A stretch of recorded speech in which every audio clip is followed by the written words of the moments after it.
Wow, wow, wow. The cardiac Pacers did it again. Trailed the entire game, trailed by as many as 15 points. But when it mattered the most, Tyrese Halliburton did it again. Go, Hallie. Go, Hallie. And Hallie did he go.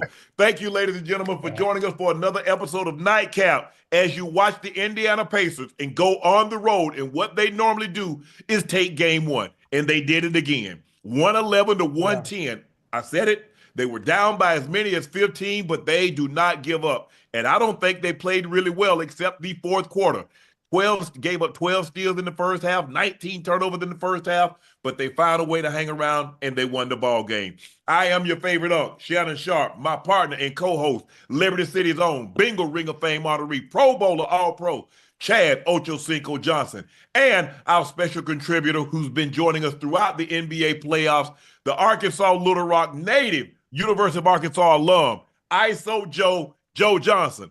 And we have a special contributor tonight to talk about game one of the NBA Finals, and that is Cedric, Cornbread, Maxwell.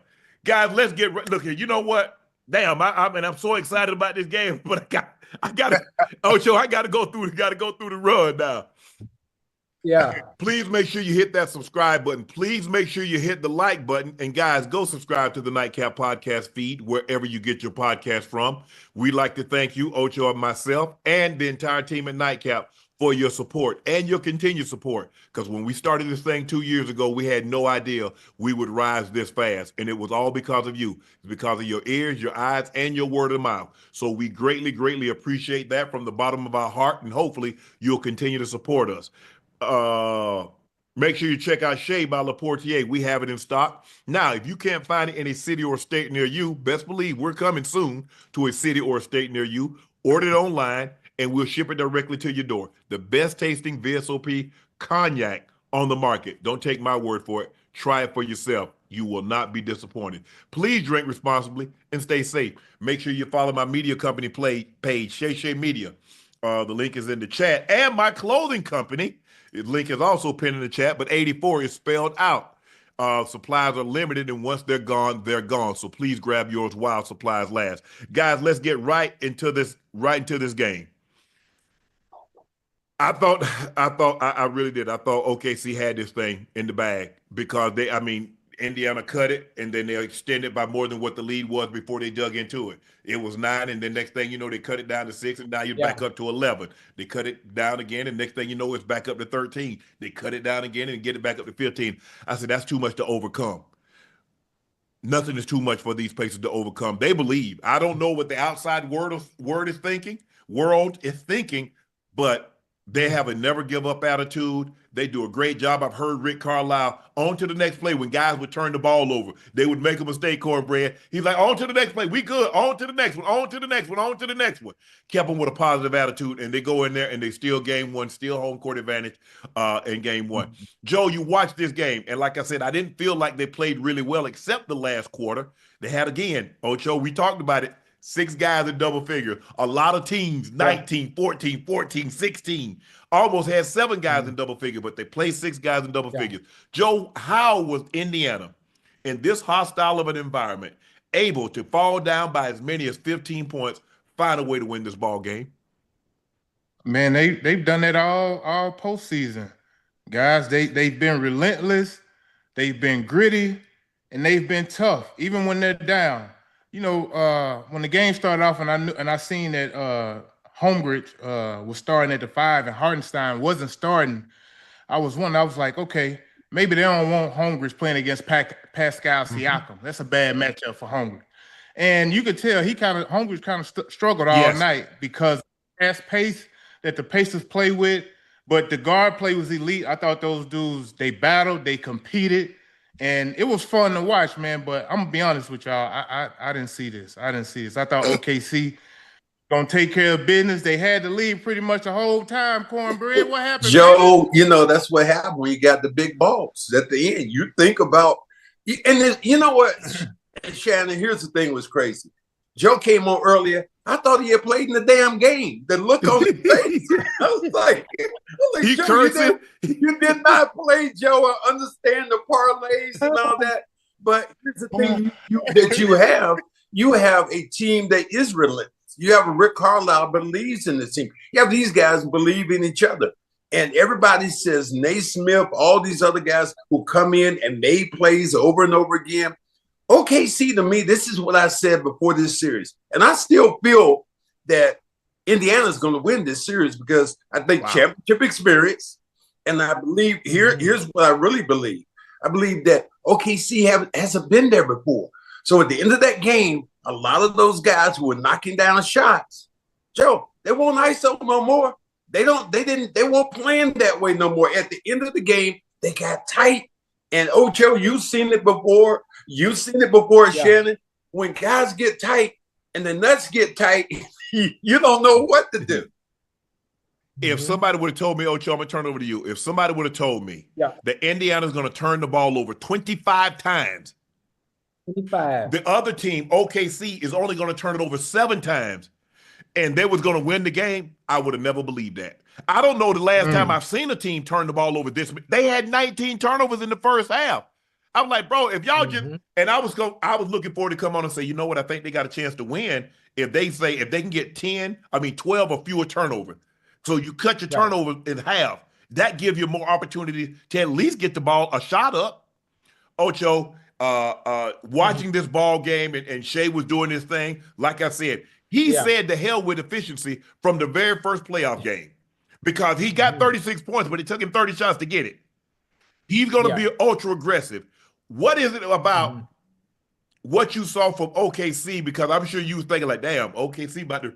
Oh, listen, I'm gonna be honest with you. Watching the game, Joe and Corn, I thought the game was over. I thought the game was over because consistently, OKC kept scoring. Listen, obviously they build a lead, they go to 15.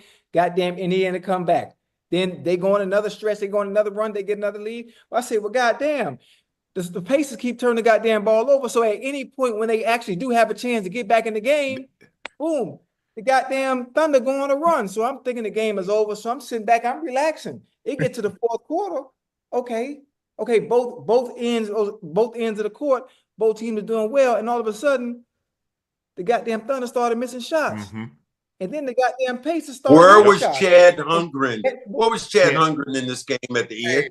What was Chad at? Chad is supposed to be that dude, that's going to be. He's the second fiddle guy. He was invisible in this game, and you have to have those tier guys step up. You said it before, Shannon. You had 7 guys, almost 7 guys on that Pacer team who scored the basketball. Yep. You had some guys over there on that other side that did just kind of they Caspered on them at the end. They disappeared, and you can't do that in big games. Well, what's surprising to me, guys, and Joe, let me know what you think about this. Why would you change your starting lineup? You've been starting Isaiah Hartenstein the whole season, the entire playoffs. I'm going to dictate. I'm going to dictate to you. I am not going to let you bring your ass in my house and dictate what I'm going to serve for dinner. You're going to eat what the hell I put on the table, or you're going to go hungry or take your ass home. Hey, look, I agree. My thing is, it ain't the fact that, I was worried when they changed the lineup, but down the stretch, man, you got everybody out there 6'7" and under. We playing backyard basketball. Ain't nobody really got no advantage. That's actually plays in Indiana hands when you're playing. You're only getting one shot. You ain't got no offensive rebounding ability, and they killing you in the inside. So I thought Obi Toppin played great. He kept him in the game after he slowed down and stopped turning the ball over. As long as he catch and shoot, crash the glass, man, he is perfect for this game right here. This was perfect for him, and I thought he shined. Give Rick Carlisle huge points. Give Rick Carlisle huge points because he did not let those guys give up, and that's what championship medal is. He's the only guy out there from championship experience as a coach. The other gentleman over there, not championship experience, and I think it showed a little bit in this game. And the funny thing about it is, if we talk about giving a coach credit, right? The coach can do all the coaching he wants, but it comes to the players to be able to execute and not even give up. All the way to the last few seconds of the goddamn game. Cornbread, them boys were losing. They was down and refused to give up. They refused to give up. And goddamn Halliburton, who they claim is Mr. Overrated, He's supposed to be so bad, man. I tell you what I love about Joe. Joe, this is what I loved about it. At the end of that game, and you and I played in it, and you guys have played in football. At the end of that game, in that stadium, you could have heard a damn mouse piss on cotton in there. And that, to me, that is a thrilling bale thing. of cotton, not a cotton ball, a bale of it. Yeah, a bale of it. Hold on. Hey, hold on, Unc. I got one question for you. I got one question for you and Joe Cornbread. I already know where you're going with it. Now, I asked you before the series started, Unc and Joe. Both of you picked the Thunder to win the series. Now, I just want to know, after tonight's game, as bad as the Pacers played, are you still sure you want to stick with the Thunder to win this series? I want to go 7 games. Yeah. I don't want it to go 5 or less. Cause then what the hell we gonna talk about? So I needed to go all the way. Right. I need to go all the way to damn near July. Okay. Joe, man, like, Joe? Ocho, it's one game, baby. That's why it's a series. You hear me? Give me a minute. I just want to make sure. I want to make sure we're on point. Now you picked the Thunder. I picked the Pacers, right? So you have to understand each game that's played is $100 bet. Now we got to talk about that for the games. You can't come in here like that, man. You got to establish that for the game start. We made a friendly bet. All right. You established that in the last series. I tried to run that on you against the Knicks. You wasn't going. Remember I said that to you? No, what are we talking about? We talked about this before the series started. No, not a game, bro. Not $100 a game, Ocho. Oh, I'm saying it's a 5-game series. Listen, if it's a 5-game series, 6, 7-game series, each game is $100, depending on who team win. Boy, you slick, boy. Damn. Okay, I'm gonna let you finish. I didn't realize it. They got beat. OKC normally beat people up on the glass. Indiana beat them by plus 17. They play small ball. Thank you. But that ain't my Joe. That ain't my problem. You decided to switch your lineup up. So what you want me to do? Listen, that's what I was thinking when the game started. I'm like, man, where Hartenstein at? But I know what they were thinking. They did not want Holmgren out there guarding Pascal Siakam. That would have been a tough matchup for him. He wouldn't have been able to guard him on the perimeter. But I would have went down the stretch. I would have had some size in there down the stretch or something, man. But here's the problem that you run into is that when you go small like that, now you get cleaned up on the glass. And now you're letting them cornbread, you're letting them get second chance opportunities. Now you're giving somebody a second crack at you. It's Ocho, and I feel, Ocho, it's like third down. All you hope to do is get the third down. But hell, if you let them capitalize and can't get off the field, what have you done? You force a missed shot. But if you can't get the rebound, you've done nothing. Now you got to play an extra possession. And sooner or later, that catches up with you.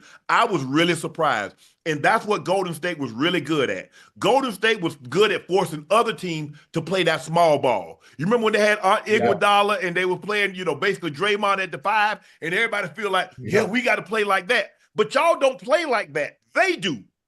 OKC, you play 2 bigs. You're one of the few teams that currently in the NBA that still play 2 bigs. So why wouldn't this in the most important games of of this young team assembled life, why would you go small when your advantage is to have 2 bigs?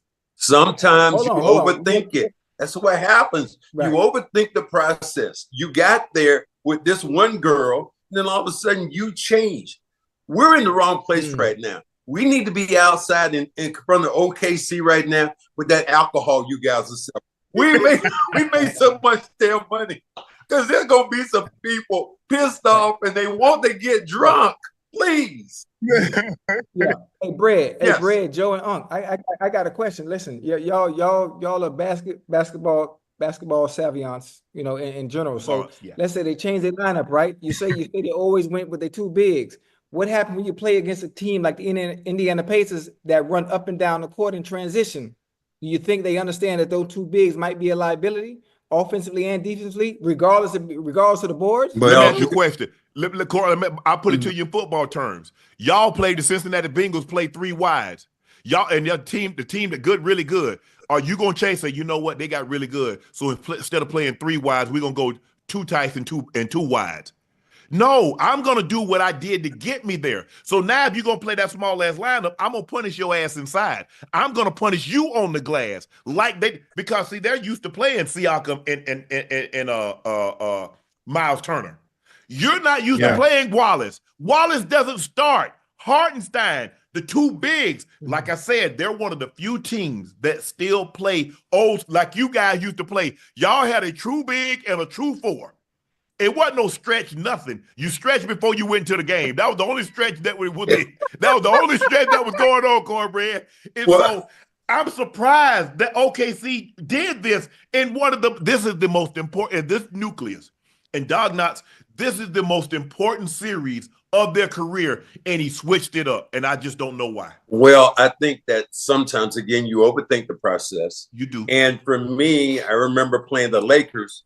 Instead of getting smaller, we got bigger. We had 7-footers all around, 6'10", McHale, Parrish, Bird, myself. We got bigger. So you want to attack a team like that on the glass. That was OKC's weakness. Everybody in the beginning of this series talked about one person I heard defensively, Lu Dort. What was he going to do defensively? Lu Dort is probably about 6'4". You got those guys over there 6'8", 6'9", and he played a great game, but there were guys who disappeared. I stayed like you. I'm like you about dinner. If you come to my damn house, don't be telling me you don't eat this and you don't eat that. Okay. I'm like you. You know. I hope you ate before you brought your black ass there, because you don't get what I serve. You're vegan. Is that what you are? You vegan? Well, guess what? We have damn pork chops, and we here exactly. And man, you know, I don't eat no pork. Okay. You know what we doing? We cooking it with damn Crisco. That's what I'm saying. So forget about all that other stuff you're talking about. I mean, you look at bro, they had Pascal Siakam had 19 points, 10 rebounds. Aaron Nesmith, 10 points, 12 rebounds. Tyrese Halliburton, 14 points, 10 rebounds. Miles Turner, 15 points, 9 rebounds. You had 4 guys with damn near double-figure rebounds.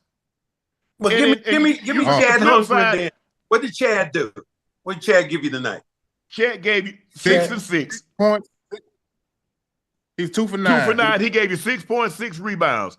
Isaiah Hardenstein gave you 9 points, 9 rebounds. And so you didn't have what they had almost 4 guys in double figures. You had no guys in double figures. And you had a guard that had as many rebounds as your biggest rebounder. So you played into their hands. Look, if I'm gonna get beat, I've got to get. Now I can make an adjustment, Brad. I can always, Ocho, you know this. We can always make adjustment, but I'm coming out with what has got me there, and then I'll see how the game is playing out, and then I'll make an adjustment accordingly. Surprised. I agree, man. I'm like you, Joe. I hope it surprised the hell out of me the fact that they changed what had gotten them there. Hartenstein, what we know he is, he's aggressive on the offensive glass. He's aggressive defense. And your tendency defensively, your strengths has always been those 2 guys running the floor, those 2 white towers, being in there, being able to cut things off.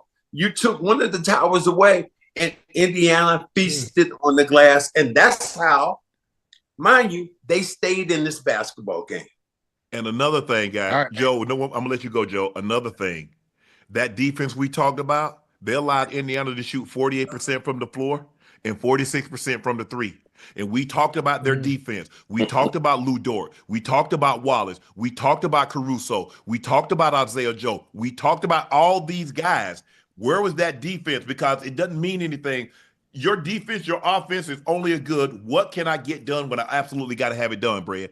If I got a guy and we lead our offense, we lead the league in scoring, and I got a guy that leads the league in scoring. What good is that if and down the clutch, crunch time, I can't get a bucket.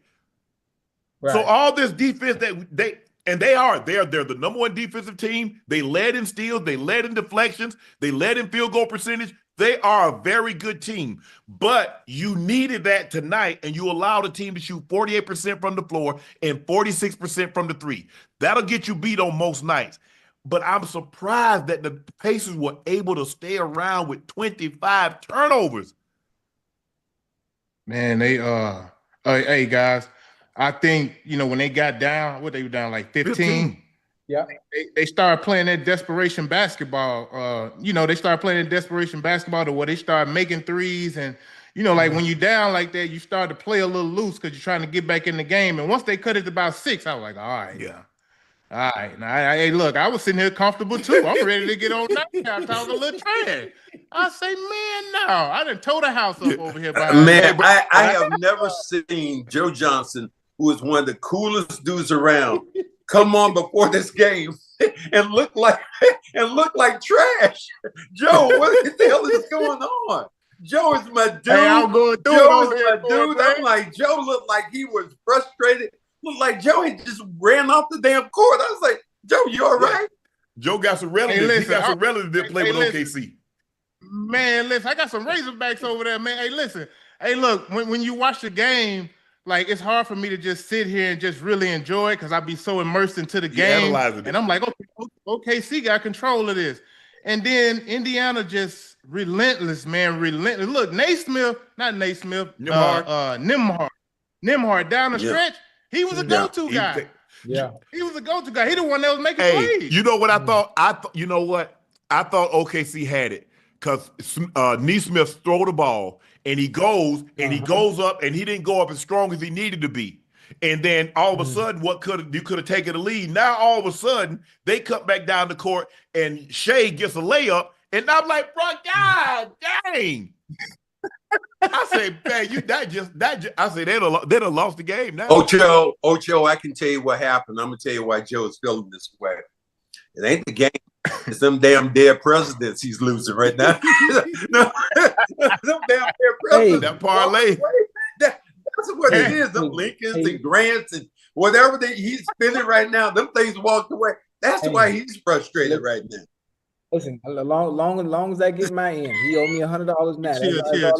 Chill. Hey, listen, check Homer's got. He got to give us something, guys. Yeah. Listen. Yeah. I think they got to go back. They got to go back with the big lineup because you done tried this small ball and it don't fit you. It fits Indiana. It's in Indiana's favor. Yeah. So because down the stretch, when you look, they can't get no second chance opportunities. They do miss. You know, if you have Hartenstein or Holmgren in there, when Shea do miss a midi, maybe they'll tip it out. You get another opportunity, but you're getting one shot, and now you got to get back on defense. So I didn't like it, man. I ain't like the startup. I ain't like the change of the lineup. Man, you the #1 team in the NBA, Cornbread, Ocho. Why you switching things up? Make them people adjust to you. Exactly. Hold on, Joe. Hey, I'm gonna ask you again though, Joe. Listen, let's say they do go big. I mean, as a coach, you got to make adjustments and understand. I ain't gonna make adjustments before the game. Offensively. Right. We ain't playing. Wait, because you already know they're a liability on defense. If you don't get that goddamn rebound, they down the court running the 4x1. You know what I think? You know what? Now playing it back in my head, I think OKC looked at the series before Cleveland. What did Cleveland do? Play two bigs. Right. Cleveland got ran off the court. So he looked, I believe Eddie looked at it like that. And also the Knicks had success. They had success with what? When they brought Mitchell Robinson and Cat in, because Mitchell Robinson can protect. Also now you got Cat can do what he wanted, because Cat is not a defender and he really doesn't want to play the 5. He wants to play the 4. You let Mitchell Robinson. So I think that played a role in it. I think OKC looked at those two and they say, man, they ran, and remember, Cleveland is a good defensive team. Yeah. They got ran off the court. They got beat 4-1. You saw what they did to the Knicks. They didn't have home court. They ran them off the court. So OKC said, you know what? Let me switch it up. I ain't switching up nothing. You're gonna beat me, but you're gonna beat me at my best. Now, I get it. Game 2. Okay, I might have to make some adjustments, but I'm not making no adjustments before I have to make adjustments. That's what I'm saying.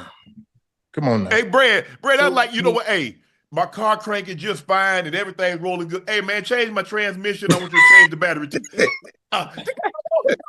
For no reason. Can the check engine light come on? Can it not crank before I start? In this next game right here, OKC, there are gonna be some assholes gonna be tight in there, man. Yeah. When you're playing a game that, and you got in your home, this is I'm sorry, but this is a must-win game for them. Absolutely. This is a must-win game. And Joe, they'll come back. Joe, that's Look at Bread. Hey, all right now, Cornbread. Come on now. All right. Well, damn, Bread. Bread, you must be had the right Bread. parlay tonight. Joe picked the wrong parlay. You got the right one. Hey, Unc, Bread and Joe, right? Listen, if the coach made a decision to go small right against the Pacers in the first game, is he going to change it back in the second game? Is he going to really sit there and take that sword and fall on that sword and say, you know what, I made the wrong decision? If you're a smart coach, you see that adjustment that you have to make. That's why I said in the beginning of this series, it favored the Pacers because they had a coach who had championship experience. He had also been there with Larry Bird in Indiana when they played. They were playing for a championship. He's won one before. He's won one in Boston. So his experience, I think, showed in that game. And he was definitely what you said the whole time, I think, Shannon. He was great at saying, go on to the next play. Go on to the next play. And that's what happens. If you believe in your coach, and now when you have players over there second guessing what the coach is saying, that's going to be one thing. Because you can see the look on everybody's face. I don't know why we're not there right now, man. We could be selling shots like a mug up in there. We'd be, Ocho, we'd be making so much damn money. You know, oh my God. That's how I go. Next year, we're gonna take the show on the road. We're gonna talk to Adam Silver and say, Adam, we want to go on the road. We want to be, we ain't gotta we'll be in the hallway. We'll be in the atrium. We ain't gotta get make sure you got your liquor license. Make sure you got your liquor license. That's all. Get your liquor license, Shannon. That's all I'm saying. Hey, listen. Hey, y'all take this show on the road now. Y'all gonna have to cut me in or cut it out, all right?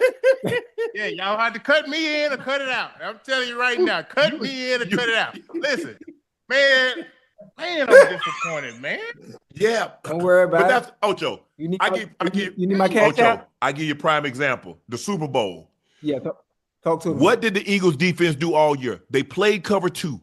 The entire season, they played two. I think they played one or two snaps of single high safety in the Super Bowl. They were a cover two team. Can you imagine if all of a sudden, instead of being a cover two team, all of a sudden they come out and they're gonna say, you know what, we're gonna play single high. We're gonna play quarters. Well, that's not what you've done all year to get you to this point. Now, if I'm going out there, if you start to gash me in what I'm doing, now I got to make an adjustment. Why would I make an adjustment before I have to?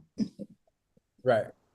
When you've been the best team all year. You won 68 games. You're one of the few teams that's won at least 80 games before you reach the finals.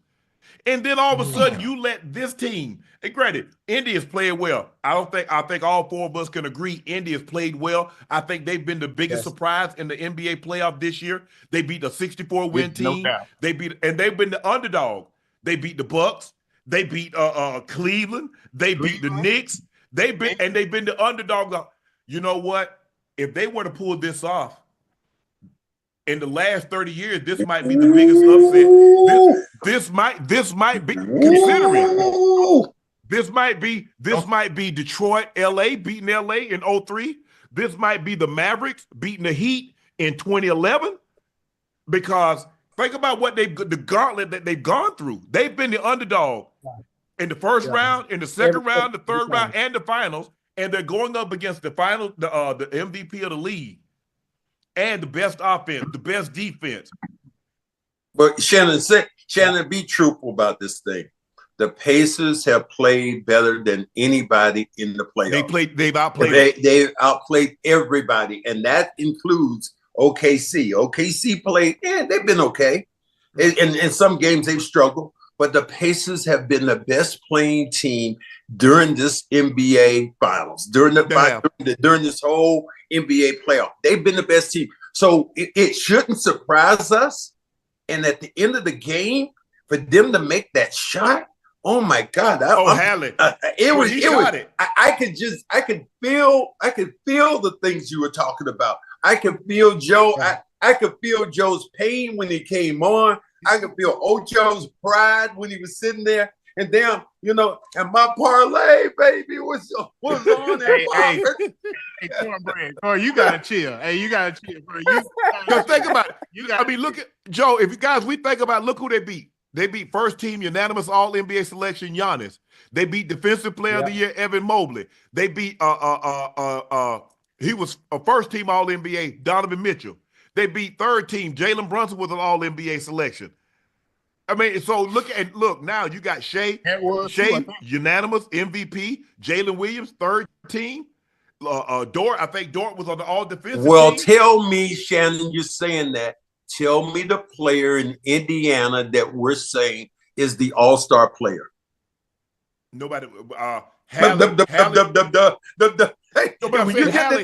think didn't Hallie go to Hallie went to the All-Star game this year, right? Nah. But he is Siakam. He's a star. Yeah. He's a star. He's a star. Him and Siakam, they are stars. They're not superstars, they are stars. Yeah, they've been but the thing is, they're by committee. The only thing that you know is that late in the ball game, if you need a shot to win a tie, Halliburton's gonna take it. Ooh. Yeah, you can't let him hang around. He's okay, Brad. He just like everybody knew. If that game was late in the ball game, y'all know 33 was gonna take. Okay, now y'all keep fooling around if you want to. Joe, what was? I'm trying to figure out what Halliburton's dad might have did in that game. Was he doing cartwheels out there? I mean, he was chill. He was chill.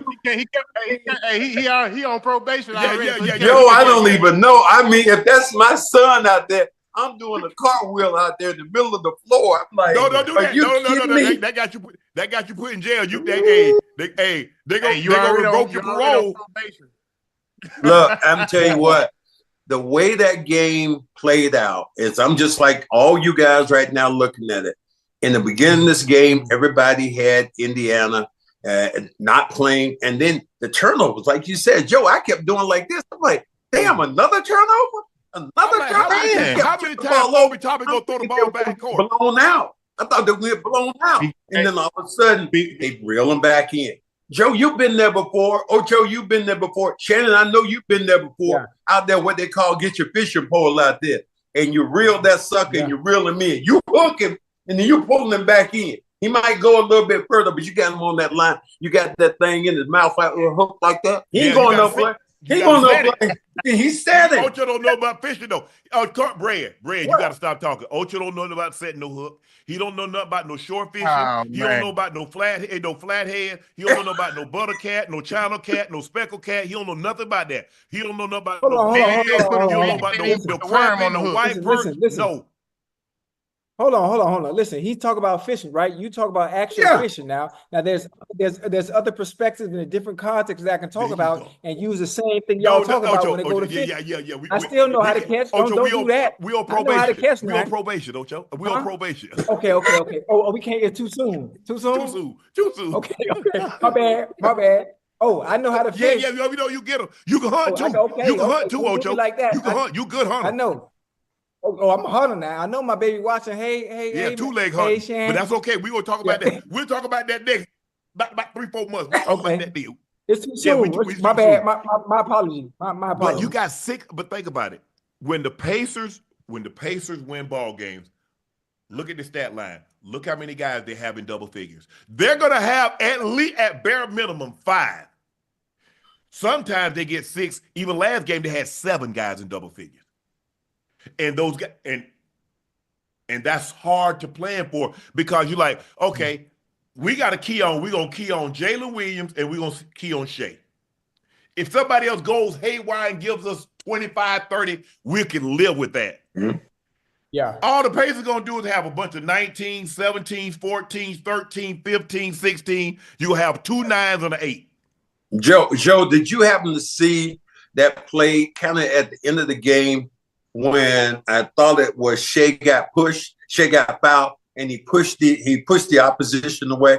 That is a little crack to me because that you don't see that from Shea. He's cool, but all of a sudden he did like Shannon Sharpe did at that Laker game that time when Joe, I kept bringing it up. I'm sorry, Joe. Every time I think about it, I can see Shannon on the floor. Bring your ass over here then. God, bring your ass. Bring your ass, okay? Bring your ass. bring your ass. And you know what he told me, Joe? He told me, I didn't step on the floor. I'm like, hell, the damn, you did step on the damn floor. I did. I ain't step on the floor where I looked down. There's a damn camera angle. Are you like this? No, bring your ass over here. I'm like, yeah. I looked down at my feet. I was like, hold on, let me get feet back. I'll make sure I ain't on the floor. But did you have something in your Did you have something in your system that night? No. Okay. I don't. Only time it's got to be a private event. I wouldn't drink out in public like that. Hell no. Drink. Sometimes, sometimes, Joe, you be in certain situations now, regardless of your environment, you got to stand up for yourself. You just can't let them do any kind of way when the camera's around. Absolutely. Yeah, but I was surprised. And I agree with you, Brad. I thought they let them play to a certain. They were letting them play. I was like, well, damn, that ain't no foul. That ain't no foul. Y'all letting them play tonight. Yeah. That was 80s basketball. That was yes. Where it was physical. It was a lot of bumping. There was a lot of pushing, a lot of and what it does, it favors Indiana because they're the more physical team. Indiana Pacers are the more physical team. OKC is more of the finesse team. And because of that, the finesse at the end got pushed around by the team that was more aggressive, and that was Indiana. Right. Man, they got to have some size in the game, fellas. This is why OKC lost, man. Y'all know that, man. Come on. They had that lead, kind of let their foot off the gas a little bit, and Indiana is going to do what they've been doing the whole postseason, man. They're going to keep playing to the buzzer sound. Now, at the last 5 to 7 minutes, when you playing small ball, that's going to work in Indiana's favor, man. You don't have no size in there to combat nothing defensively. You can't get no offensive rebound. They limiting you to one shot, and they pushing it down your throat. I just thought OKC, like you said, Cornbread, they overthought it, man. Why would you change up your lineup like that? Okay, if it don't work in the first 5 minutes, okay, we'll make some subs and we'll get some guys in. But outside of that, I'm not letting y'all change what we've done all year. We're the best team, and we've been playing this way all year. And now I get to the game, and all of a sudden I'm gonna change what I do. It's like when I heard them say they had to change the lineup, I'm like, well, why would they do that? Yeah, because that's what I did. I was looking at it because I'm like, hold on. This guy said, I'm like, man, hold on. Wallace doesn't normally start. And it didn't dawn on him. I'm like, well, who normally starts? I was like, well, somebody must have got hurt. And then I see Hartenstein. Hartenstein's supposed to be up on that first line, not in the second line. Yeah.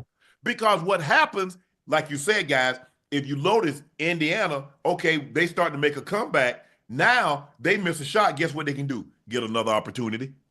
Because somebody get a rebound. Because you don't really have no size in there. Basically, you got all guards. You got Shea's a guard, Lou Dort's a guard, Wallace is a guard, Williams is a guard, and Chad Hungren played like a guard. Plays like a guard. He wants to be a guard. He don't, like I said, he only. Hey, you know what's funny? You know what's funny? Everybody already, it seemed like they crowned the Thunder before the series even started. Now we talk about the Thunder lose. They had the whole game won, obviously until the last 2 minutes, whatever it may have been. Now Joe and Cornbread, even you said what they need to do and do what they've always done the past few series, starting their two bigs, right? Now you don't know what's going to happen. I'm gonna tell you how the basketball guys work. They're gonna start their two bigs and then get their ass ran off the goddamn court in that second game. Stop it, man. I ain't going. I'm telling you, listen, I guarantee you that's what happens. Ocho, it's just the way sports work in general. Ocho, it's just the way sports work in general. Let me ask you a question. Would you rather lose your way or lose somebody else's way? Mm-hmm. I'd rather lose. Because that's what I got to like Brad said, I got to dance with what got me there. I'm not finna change because hey, man, you need to change. Nah, let me see what they got going on. And then I got me a change of clothes in the car. So if I'm overdressed, I take my ass to the car. And then I'll come back. But I'm not finna change.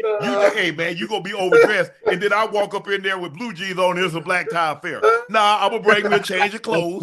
And then I'll dress accordingly once I get there and see what's going on. Now, you're a country boy. Where you going to change your clothes at? You out in the car or you? Yeah. You know, we changing the car. Yeah. They ain't never been no problem for us. I say, man, but look. You got to go back. I mean, the last time I think it was LeBron, I think in 2017? 2017, when he was hitting all those game winners, you remember he hit that one against Indy and he hit that one against Toronto and he played up. Halliburton is, I can't remember a guy hitting this many game winning or game tying shots in one playoff run. You're right. I mean, and you can see these plays, though. And Joe was good at this. I wasn't that dude because we had Larry Bird and guys like that. But man, you won MVP in the finals playing with Larry Bird. What did you? I was pretty much a bitch. I can tell you that. But I know at the end of the game when that ball was going to be shot, I was going to be able to get a rebound because you had Bird shooting the basketball. What we look at Halliburton right now. This might be this is the craziest thing we think about. A guy that all the other players in the NBA said was the most overrated player, and now done stepped up and kicking ass and taking names every single game. That is ridiculous. And you know it's coming. You and I can see it at the end. When they got the ball, I was like, oh no, it's not gonna happen. It can't happen again. It can't happen again. No, it can't. I mean, think about it. He's hit game-winning shots. Remember, he hit the game-winning layup against Milwaukee. He hit hit 2 game-winning shots against Cleveland. Hit the game winner against the Knicks. And here we are again. He's got 5 game-winning shots, and if I'm not mistaken, hell, all of them might be in this playoff run. He's been phenomenal. Man, Hallie has been great.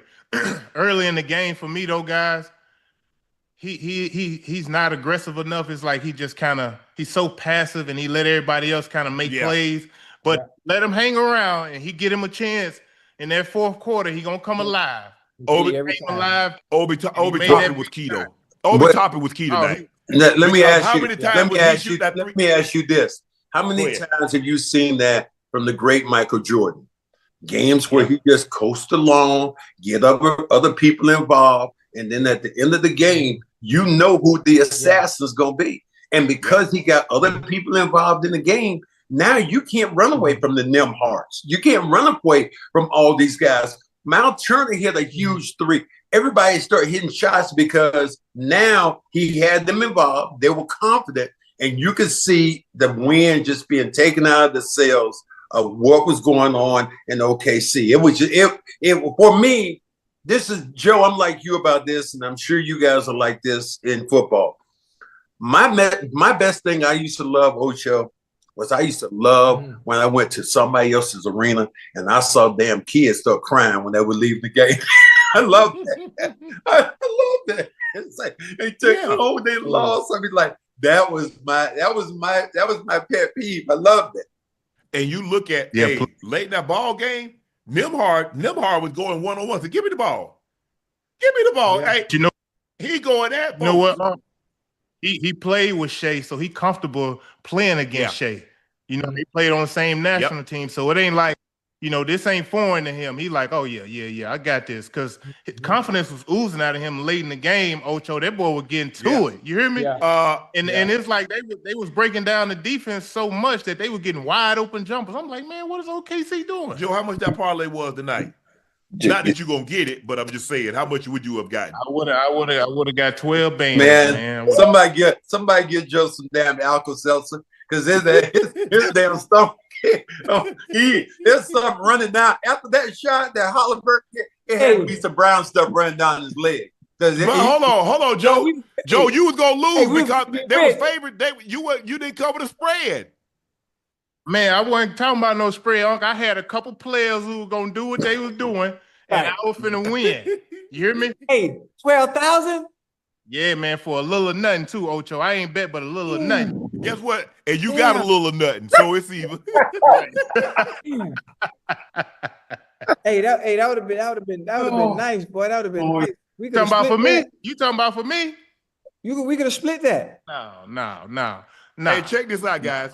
Game 1, the Pacers, it was their 5th comeback victory from a deficit of 15 or more points in the 2025 NBA playoffs. That's the most by a team in a single postseason since 1998. Check this out. The Pacers, the Bucks had them. The Bucks were up 7 points in the final 35 seconds with a 98% chance to win. They lost. They were the Cavaliers had them down 7 points in the final minute with a 96% chance of winning, and they lost. The Knicks had a 99.7% win rate, up 14 in the final 3 minutes. They lost. The Thunder had a 96% chance of winning the game, up 9 in the final 3 minutes.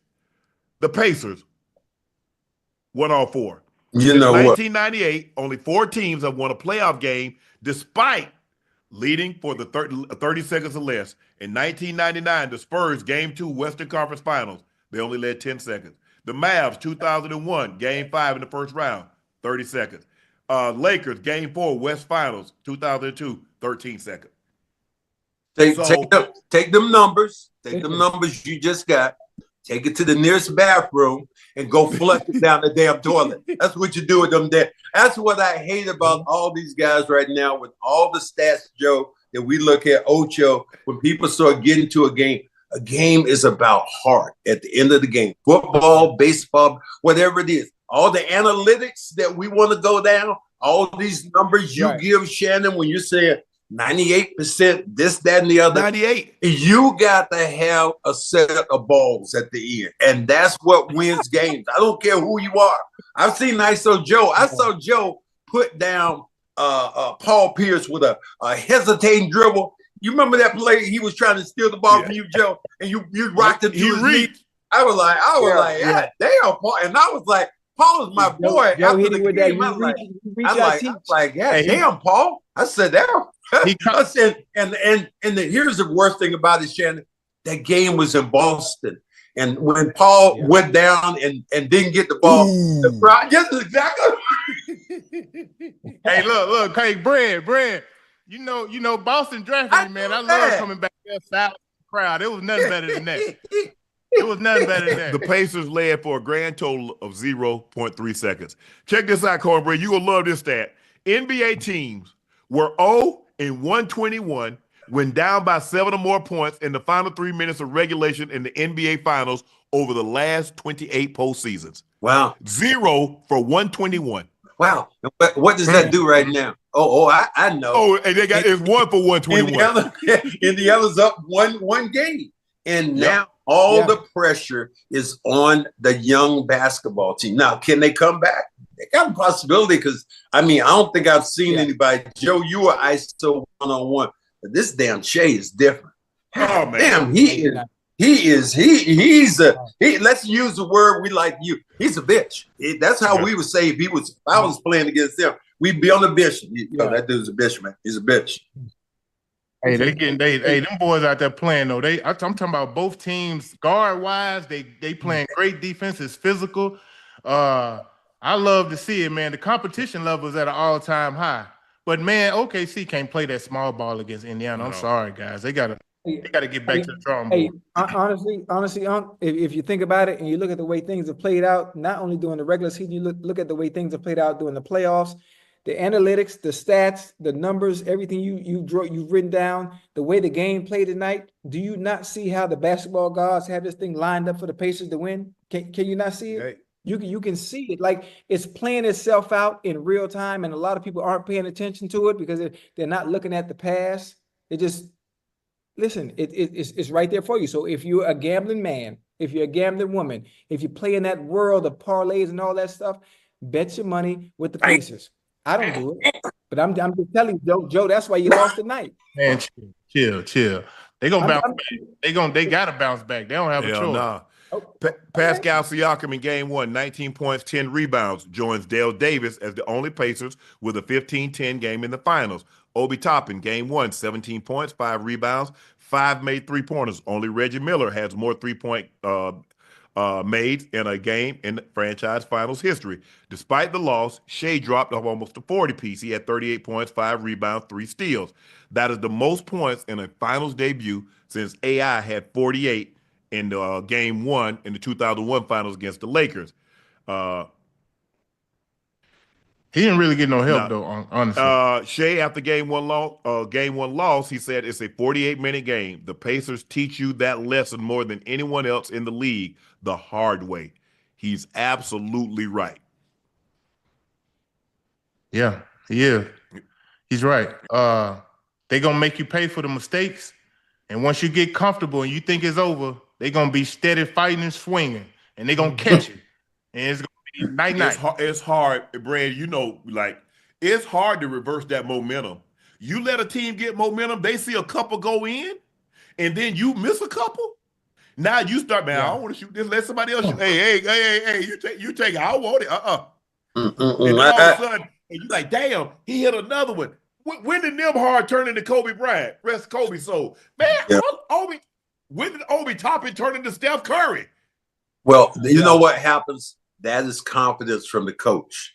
Rick Carlisle is giving those guys the green light to play fast. Rick Carlisle, as you would know, Joe, at one time was more of a control guy, the way he controlled his players. But now I talked to Quinn Buckner, who does radio and television for those guys. He said, all of a sudden, Rick Carlisle said, yo, guys, go out there and play. Play the way you want to play, and we're going to win the basketball game because we're going to be creative. We're going to have tenacity, and we're going to do something that nobody in the NBA right now thought this was going to. I looked at all the experts, especially your guy Perk over there. He was like, oh, I'm telling you right now. Oh, yeah, these are a bunch of dogs. Oh, yeah, you did.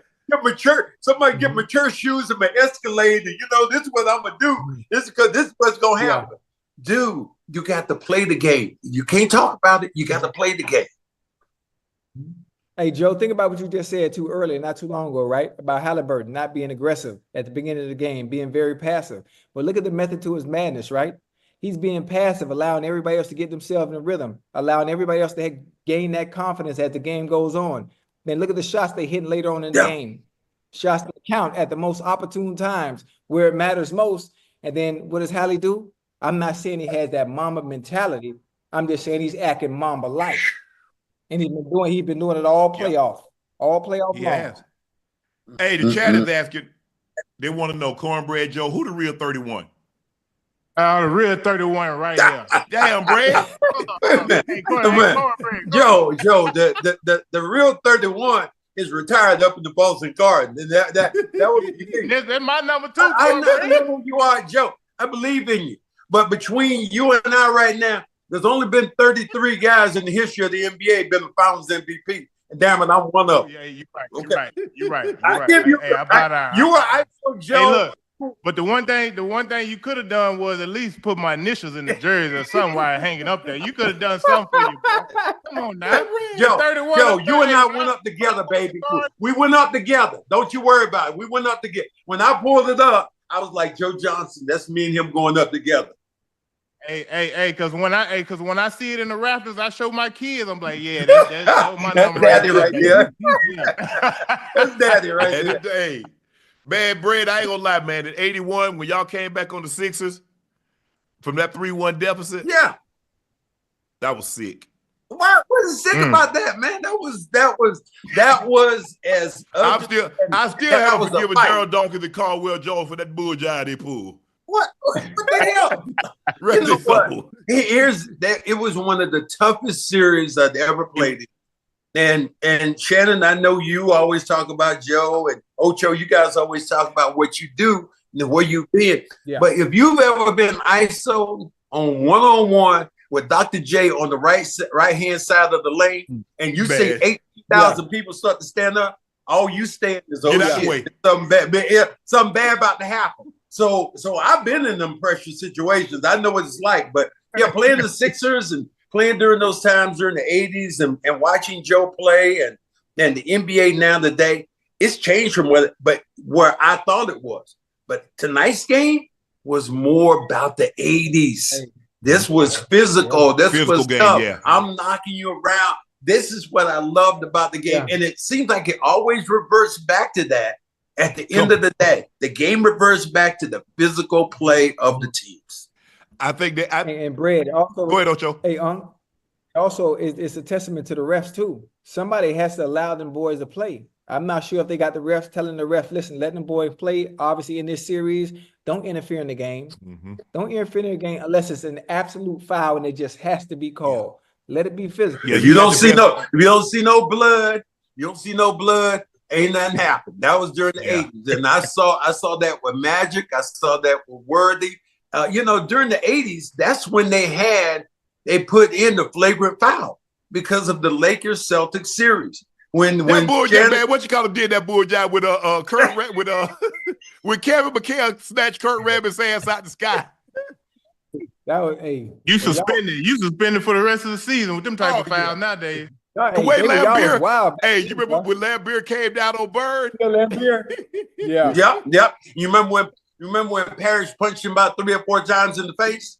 Bop, bop, bop, bop. That was Kobe Bryant. God rest his soul. He was the last dude that got the 2-piece. Chris Childs got it. Hit him and dudes now, they ain't gonna fight. They don't want No. That's too much money at stake now, Brad. I can tell you like this. It was just like yesterday. When I think about the Lakers, and I said this last time I was on your show, Shannon, I wouldn't give if Magic was walking across the street right now and 6 dogs were chasing him, I wouldn't call anybody. I'd get my damn phone out and take pictures of it. That's how I still feel about Worthy and all them guys right now. I hate those guys. Joe, you and I played in the era where we didn't change jerseys. And Shannon, you played in the era. Now you see guys after a game, they all holding up the other guy's jersey. This guy just kicked your ass, and you holding up his jersey? What? Yeah, you couldn't give me no jersey. You done got 3 picks on me. You think I would? Hey man, let me get that jersey. Hell no, I don't want it. Hold on, Cornbread. Now back then, Brad, when y'all was playing in the 80s, did y'all weren't friends outside of the game of basketball? No. Man, first of all, Ocho, we ain't had no damn cell phones, so we couldn't get a guy's phone number. And I didn't know a guy like that. I didn't want to know him. And I'll tell you what I didn't do, Joe. This is what I didn't do, Ocho. This is what I didn't do. I wasn't going to pray with another guy before chapel. I wasn't doing that. Right. He better pray that I don't hit him in the back or something. That's what I had to have an edge, bro. I didn't believe all that. Like, well, my brother, we gonna do the no.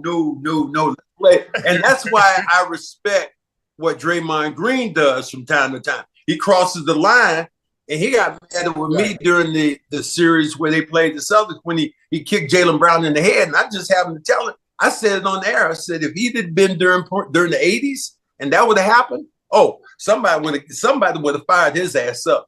But what he does now, dudes don't do that, Joe. You know, There was a thing, if you fouled a guy hard, you knew what was going to happen. You knew who was coming off the bench, and you go down for a layup. You already knew what was going to happen. It's too much money to lose now, Brad. They ain't throwing no punches. These dudes make so much money nowadays. They get suspended for 10, 15 games. That's $4-5 million. Yeah, I get it. No. I might have to go. Hey, bro. Hey, don't do that no more, man. Because I don't want to lose. I don't want to lose this. But I don't want to lose this, buddy. Shannon, why you saying that? You know you. That thing that showed me who you were. I've seen you play football before. Showed me who you were playing football. But that thing you did when you were in LA at that game, that didn't tell me nothing about you would think about losing money. Oh no, but the thing was though, like when we played back when I came up. Oh, if you cheap shot at one of our guys, we gonna get your ass back. Don't even worry about it. Hey, Cornbread. Hey, Uncle about to come up out that sweater. Hey, boy. Man, stall it out, Ocho, man. Dang, you and Cornbread. That $4,000 cardigan he had on, that's what it was. Wait, hold on. Wait, Cornbread. How much it was? He told us. He said it was $4,000. So you know he was in Beverly Hills. That's where he was. He wasn't shopping like me. I go to Nordstrom's Rack. That's where I go. He was in the real North. He was in Beverly Hills someplace on Rodeo Drive buying something like that. I don't even know where you buy something like that. Damn. A $4,000 cardigan? I ain't never heard of that. Man, who that was by? Ain't nobody made it, man.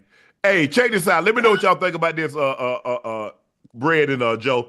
St. John's head coach Rick Pitino said he has zero interest in becoming the head coach of the New York Knicks. When asked, absolutely not, Pitino said. I think whoever comes in, if he doesn't get to the finals, it's going to be deemed as unsuccessful season. So whoever comes in got so much pressure on them to take this team to the next level because that's why they're doing it. Obviously, it's in their mind. Knicks fired head coach Tom Thibodeau on Tuesday, despite reaching the Eastern Conference Finals for the first time in 25 years. The Knicks haven't reached the NBA Finals since '99 and haven't won a championship since 1973. When I was and in the high reason school. why, because here's the thing: and this is what happens. This is what gets you fired. This is what causes you to be a bust. Is expectations.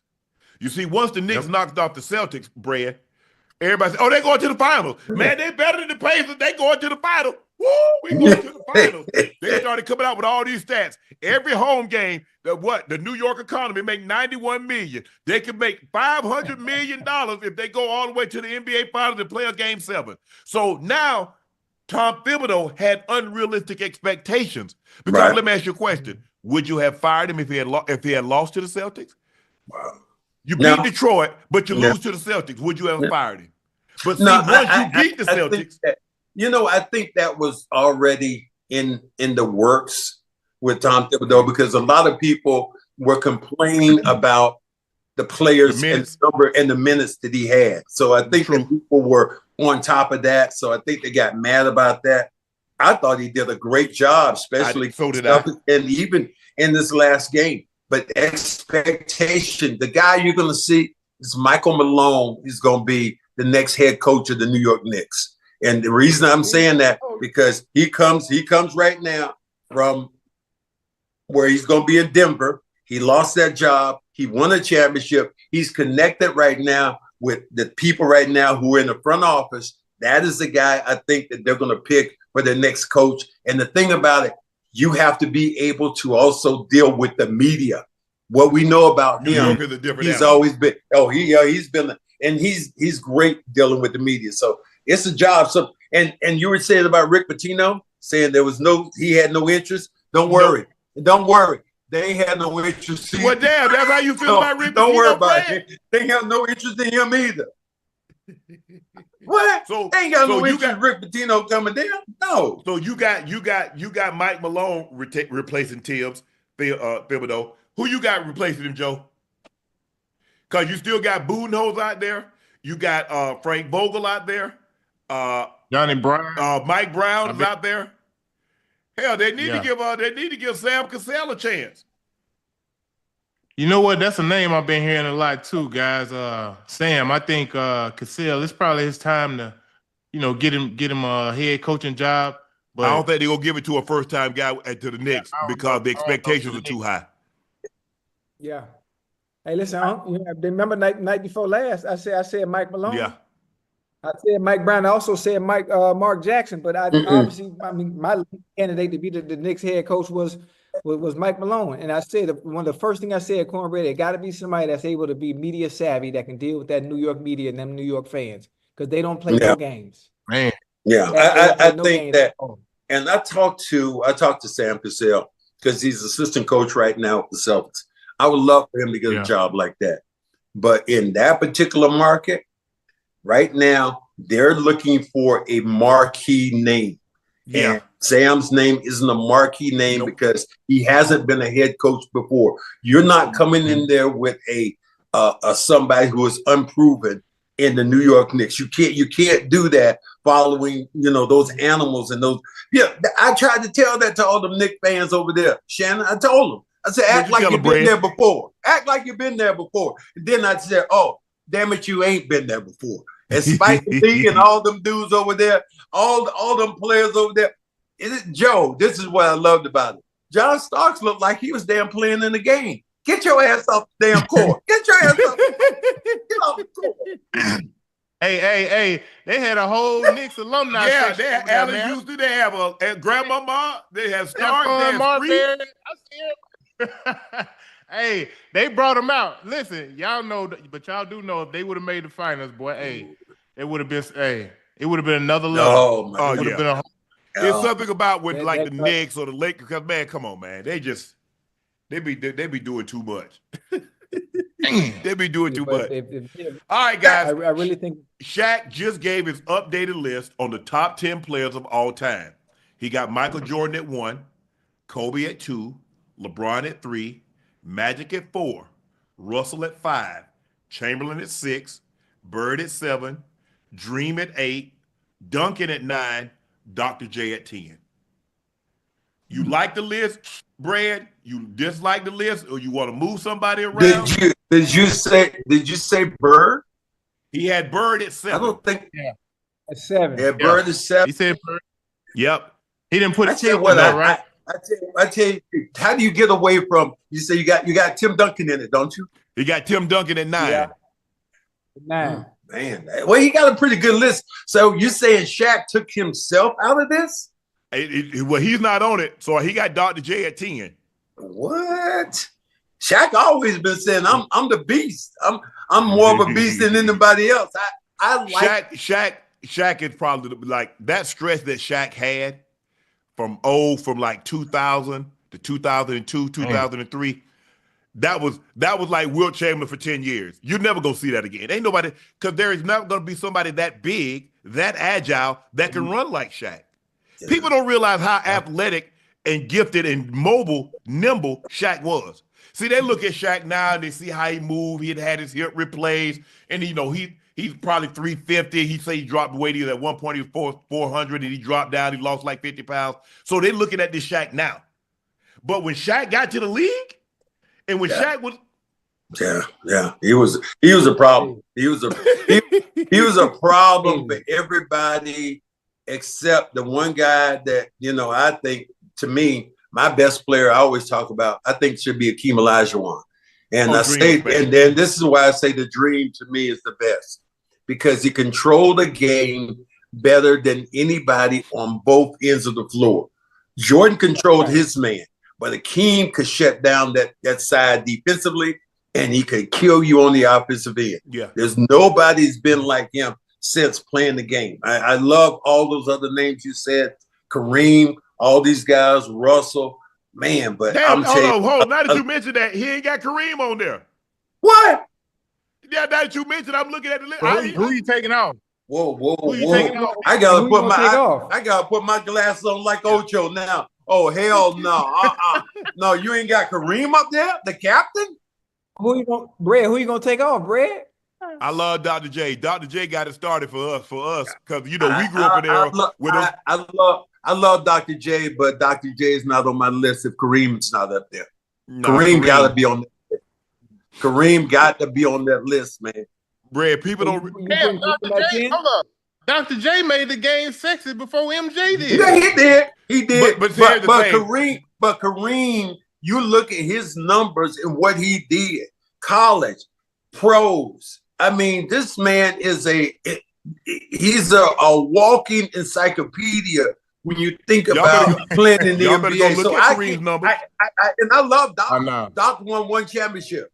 How many Kareem win? But Doc best year, but you got to agree to this. Doc best years with it. A lot of Doc's best years with the ABA. ABA. When he's with the Nets and the Squires and all that. Doc. I saw the show that you had Charles Barkley on, and Charles Barkley said you were talking about that fight that they had when you said Charles Barkley said he didn't grab Larry Bird and pull his arms down. He's a damn lie, because I was standing right behind him and I tried to choke Charles Barkley out. I was like, damn, and Doc put them 3 big paws right in Larry's face. Yeah, hit him 3 times. Pop, pop, pop, pop, pop. I was like, Joe, it was crazy. And I mean, I have never seen anything like that in my life, man. And it was like a melee, like you in a bar and you just swinging and punching. I don't care who it was. You might hit your damn teammates. That's what the NBA to me, that was when it was really sexy. And if a guy really wanted to play or not. And I understand what you're saying, Joe. You keep talking about this money and all that stuff, but at some point, you're going to be a man. And you're gonna swing on somebody if and you ain't gonna think about your purse. I know I wouldn't.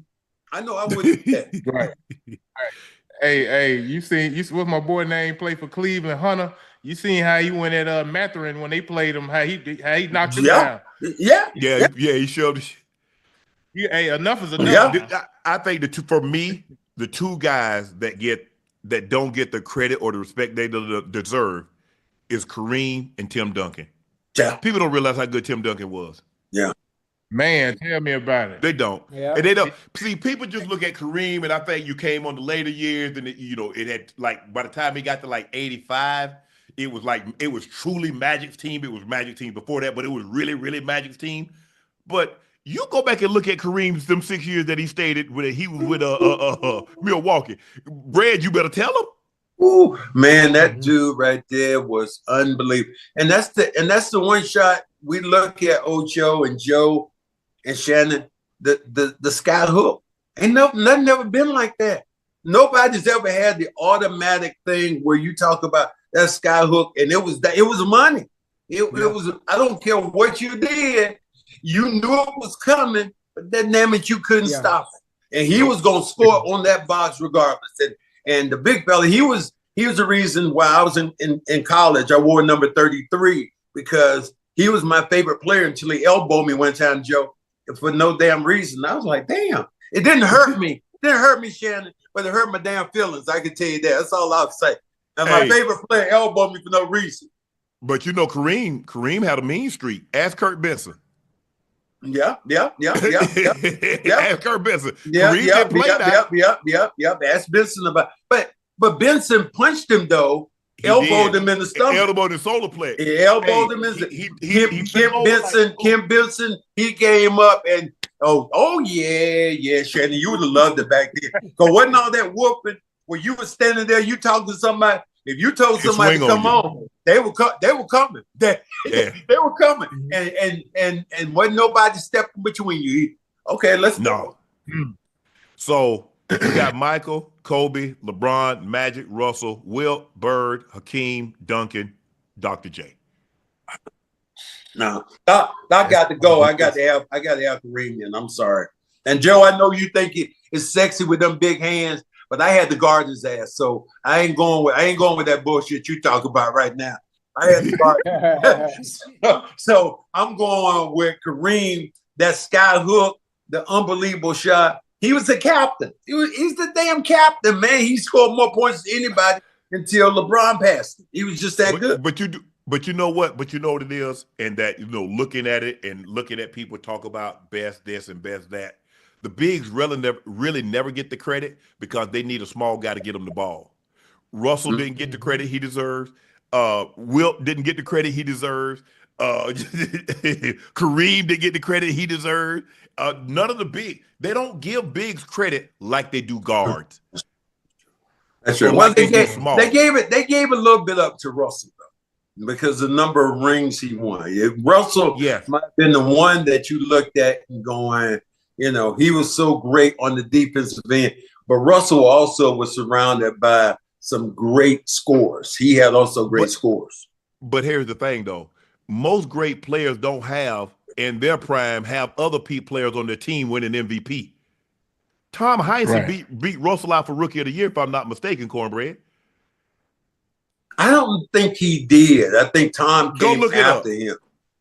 No, I tell you what, who beat, as Joe would say, who beat Larry Bird out for the first championship MVP? Man, go ahead on. Look at me. Look at me in the face. Look, Shan, pick your damn head up. Look me in the eyes right now. Look me in the damn eyes. That's what I need you to do. Look me in the eyes. You the captain now. You the captain now. There you go. There you go.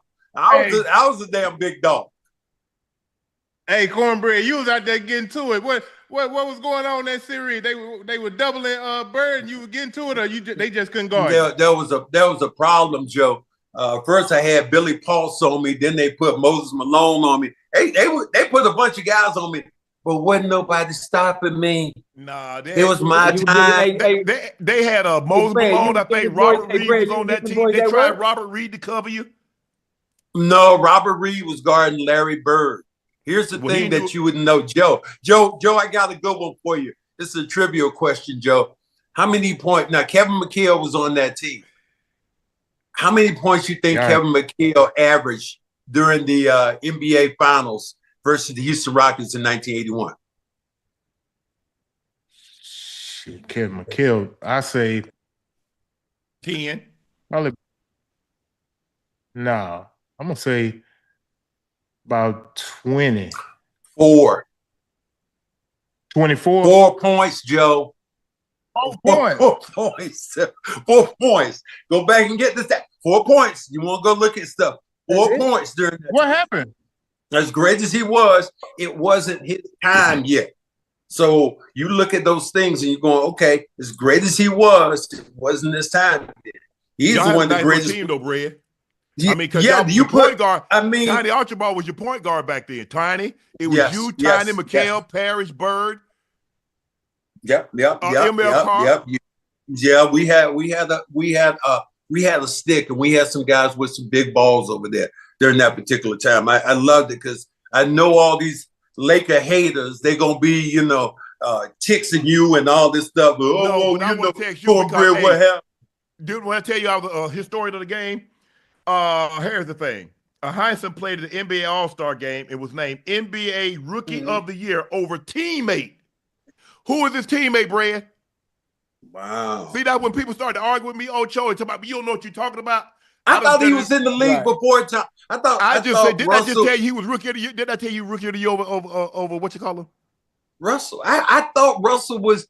I don't know what you thought. I'm just telling you what it was. Saying, and I know your facts, but I think this is me thinking. Bill Russell was in the league before Tom Heinsohn came from Holy Cross. Bill Russell was in the league before him. All I know in 56, was he on that championship team in 56? That Olympic team in 56 that won the gold medal, San Francisco, with him. He won the gold medal in one of those Olympic games. I know that was. You want to say 56? I think it might have been. I don't think Tom Heinsohn. This is me thinking now because I know a lot about the Celtics. I think that Russell was already on the team before that particular time, and I've heard some stories, especially from Bill Russell and Joe and Ocho.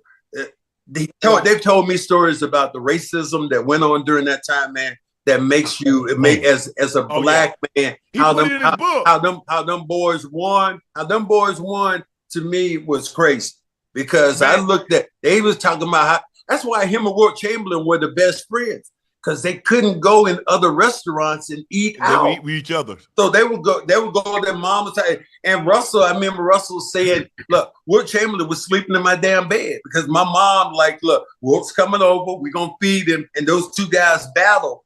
But they did it because of the racial climate which was involved in the NBA and all sports in the particular time. So that's one of the things that's crazy. His daughter told a story about here he was the most popular athlete in Boston, and somebody put a racial epithet and defecated in his house.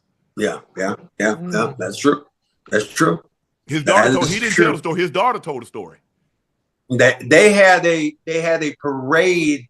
They had like a banquet for him, and it was in Reading, Massachusetts. And he went to the banquet and came home, and somebody had taken a shit in his bed. Damn. Yeah. That's a real story right there. That's a real story. So I have to respect Bill Russell on what he did as a man, especially during our time when we were coming up as black men. Yeah, as black men coming up during that time. Let's look at some of those guys like Russell. Let's look at Chamberlain. Let's look at Muhammad Ali. It was Kareem. All those guys band together, man, and they made it possible for us to do what we're doing right now on these particular shows. That's why I always try to pay homage to those guys that were before me, way before me.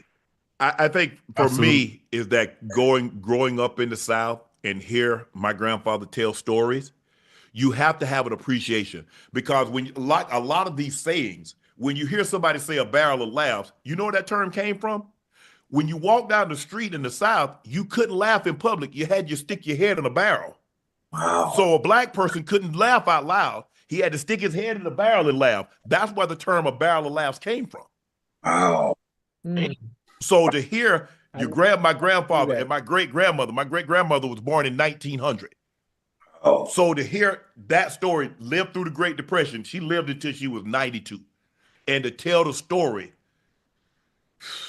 man, it make you cry. It does. I mean, just to hear, boy, them were some strong people. They don't use that word, boy. Don't use that word, boy. That's a one word. You know, Shannon, that's the one word as a man of color that you weren't going to hear when you came up, especially us later on, boy. But you know what, Brad? My grandma ain't really never called me my name. They call you boy, son. Come here, son. Hey, boy, hey. Well, I ain't talking about that. I'm talking about when I saw young white kids call a grown ass black man call him a boy. That's to me. Or call him by his Brad, or call him by his first name, or call him by not because we grew up. You had to call somebody. They might have not been, but like 2 or 3 years older than you. You had to say Mister or Sir. But to somebody that's 20, that's old enough to be your granddad, and they call him by, hey Joe. But that's something all through me.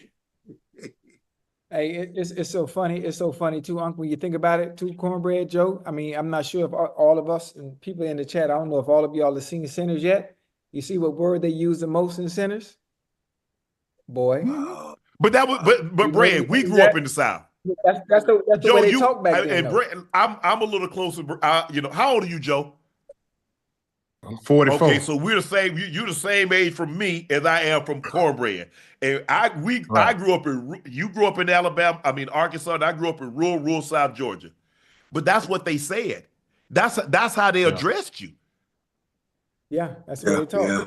Go down there. Hey, Mary, them boys, they working today, Mary?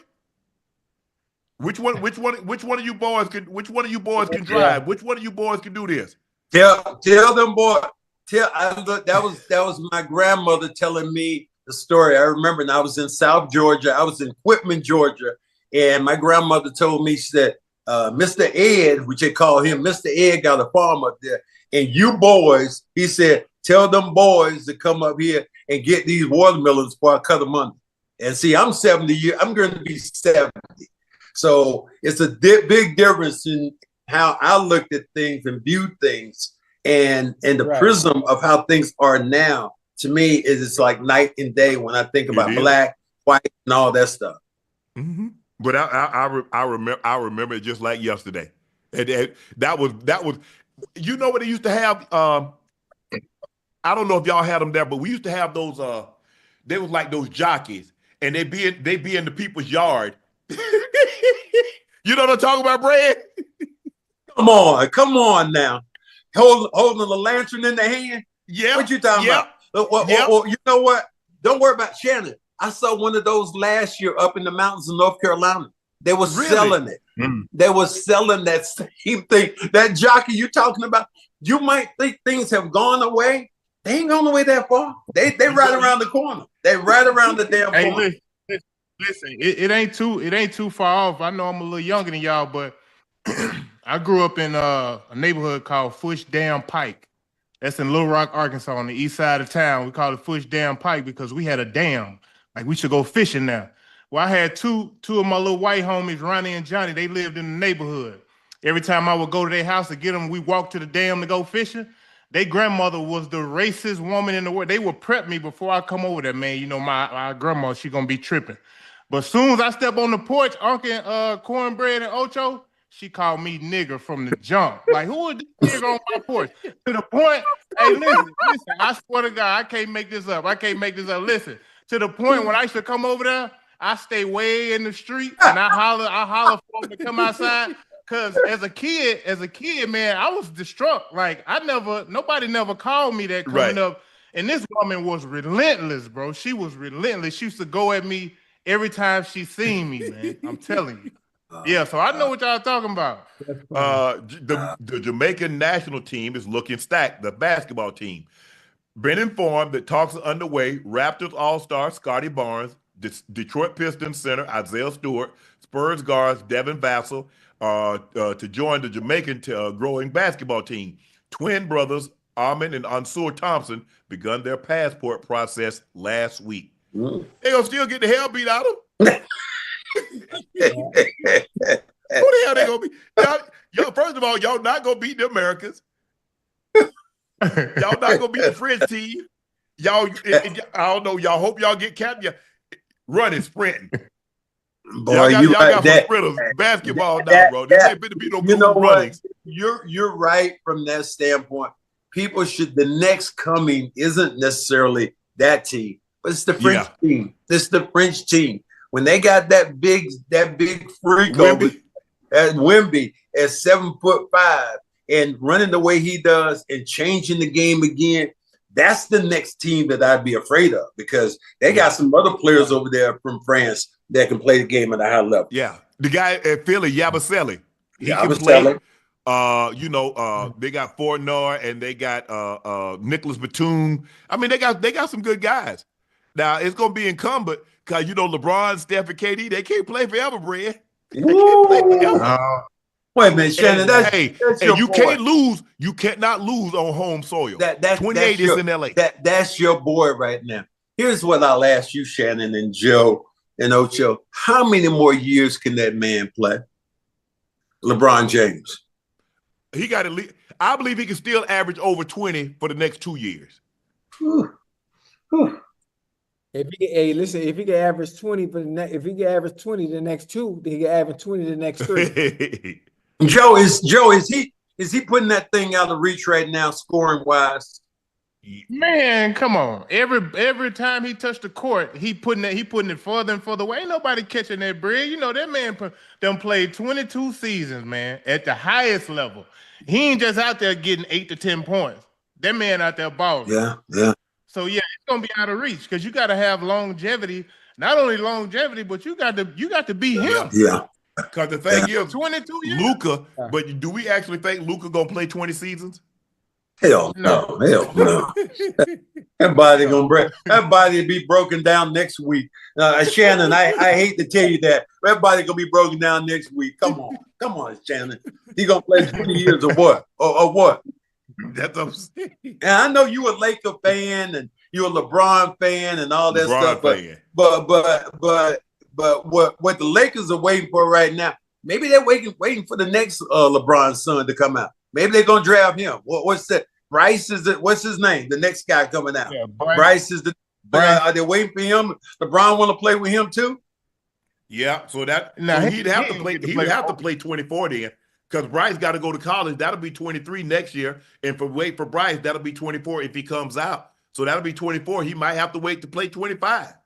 That is the most amazing stat that we look at when we start looking at his age, his longevity, what he's done. He's been healthy for most of his career.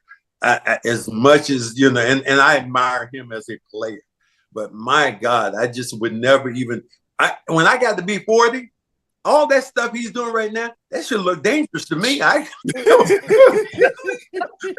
that. I don't want to do that. I mean, I look at Joe right now playing in this 3-on-3, and that should look dangerous to me right now. I'm like, how you doing that? I get scared when I'm coming down the steps right now. I'm sorry. I'm good. And think about this, Brad and Joe. At age 40, he's second team All-NBA. I think that's the most impressive thing. It's the fact that he's playing 22 seasons. That's impressive in itself, but it's the statistics. Yeah, what he's putting up like night in and night out. Right. At that age, man, that's unreal. So we haven't seen anything like this. I don't know if you'll see it again. 24, 8, and 8 in year 22. But here's the best thing about LeBron, I think. As great as he is offensively and all these other things, it's his mental approach to the game. Yeah. I have never seen anybody, and when I played, I knew some of my plays, but LeBron knows where everybody should be. If you talk to LeBron after a game, he has a photogenic memory where he picks, and he can tell you about play after play, and this happened, and that happened, and I got a foul here, and that. I have never seen anybody like this man. It's just like, he's unbelievable. Hey, another thing that I think that helps him is that, the game has changed so much, fellas, that, it's not necessarily traditional two bigs. Hell, he probably the second biggest guy on the court now. Yeah. You know what I mean? So he's able to kind of guard some of these big guys and kind of sit in the weeds and kind of save his energy for offense, as opposed to early in his career. He had to carry the load. A little different. He had to carry the load. I mean, he had to carry the load. And so now they taking him off the ball. They put the ball in Luka's hand. They let AR have the ball. So now he's off the ball, Brad. He's in that dunker spot. Now he could just like, hey, Luka, y'all handle that. Hey, AR, y'all handle that. I'm just going, hey, do what I do. Oh, got some. And you know what I love to see him play now is I see him playing bully ball. He just get down at 250, 260 pounds. He just running over dude right now. And the thing about it, I don't think you can take. And Joe, here's the thing: they don't let you take no charges no more. You take the charge, and that dude will walk right up, rocking your chest. So I'm just like, I don't know how you stop a guy like that at this late in his career, as strong as he is. But when you think about it, he's one of probably only 4 or 5 guys who post up now. Yeah. Not a lot of guys post up. Bron posts up a lot. You know, he posts up, he plays in the mid post, he plays on the low block. So a lot of that works into his favor because he's always gonna have a mismatch. It don't matter who guarding him. You know what I mean? Yep. Yeah, you're right. Here's the thing you should say, Shannon. You should say, and this will be an argument. I know it will. LeBron James is the greatest athlete ever that we've seen. The greatest. You think better than Bo in time? Huh? Better than Bo in time? Bo in time. Bo could hit. Bo could do that. LeBron James was playing football like a what at one time if he had decided to play. Yeah. And high hand coordination. He is the greatest athlete and longevity. How long did Bo play? Now look at LeBron. Bo didn't play long. Bo 85. He was number 1 overall draft pick in 85 to Tampa. Hugh Culverhouse, he told him, if you draft me, I'm not coming, because he had saw what happened with everybody else that had gone there. Mm-hmm. And they took him anyway, and he said, I'm going to play baseball. But Bo played, let's see, Bo played 89, Bo played 88, 89, 90. The longevity, Shannon. Probably 5. I think Bo might have played like 5 years. Ocho, the longevity. You tell me an athlete who has done that. Just give me one. Give me one athlete that we can think of has done that at that high level for that many years without falling off. Even the great Michael Jordan, at the end, we saw him kind of be, he was Mike, but he wasn't Michael no more. So you look at LeBron, people are still right now, there are a lot of players like Jason Tatum right now. They respect the hell out of him. And that to me irks me, because I don't like to see guys, respecting other guys. But from a longevity point, he's the greatest athlete that we have known. Who? Give me one. Give me one, Shannon. All the people who like it. All them people. Who? Tom Brady. Tom Brady couldn't run fast as me right now. And I'm trying to be selfish. Come on. Tom Brady has a great arm. What else can Tom Brady do? Drink alcohol? What else can you do? Come on.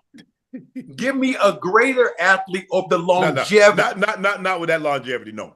Nobody. The greatest athlete we have seen during our particular time. And you can go back. I know a lot of your callers or your people text you. You tell me the person you want us to talk about. Tell me anybody. The Olympics, anybody who has been that dude is fast as hell too. He's fast, he's strong, he's quick, he's smart. I mean, give me somebody, Shannon. Nah, not at that level.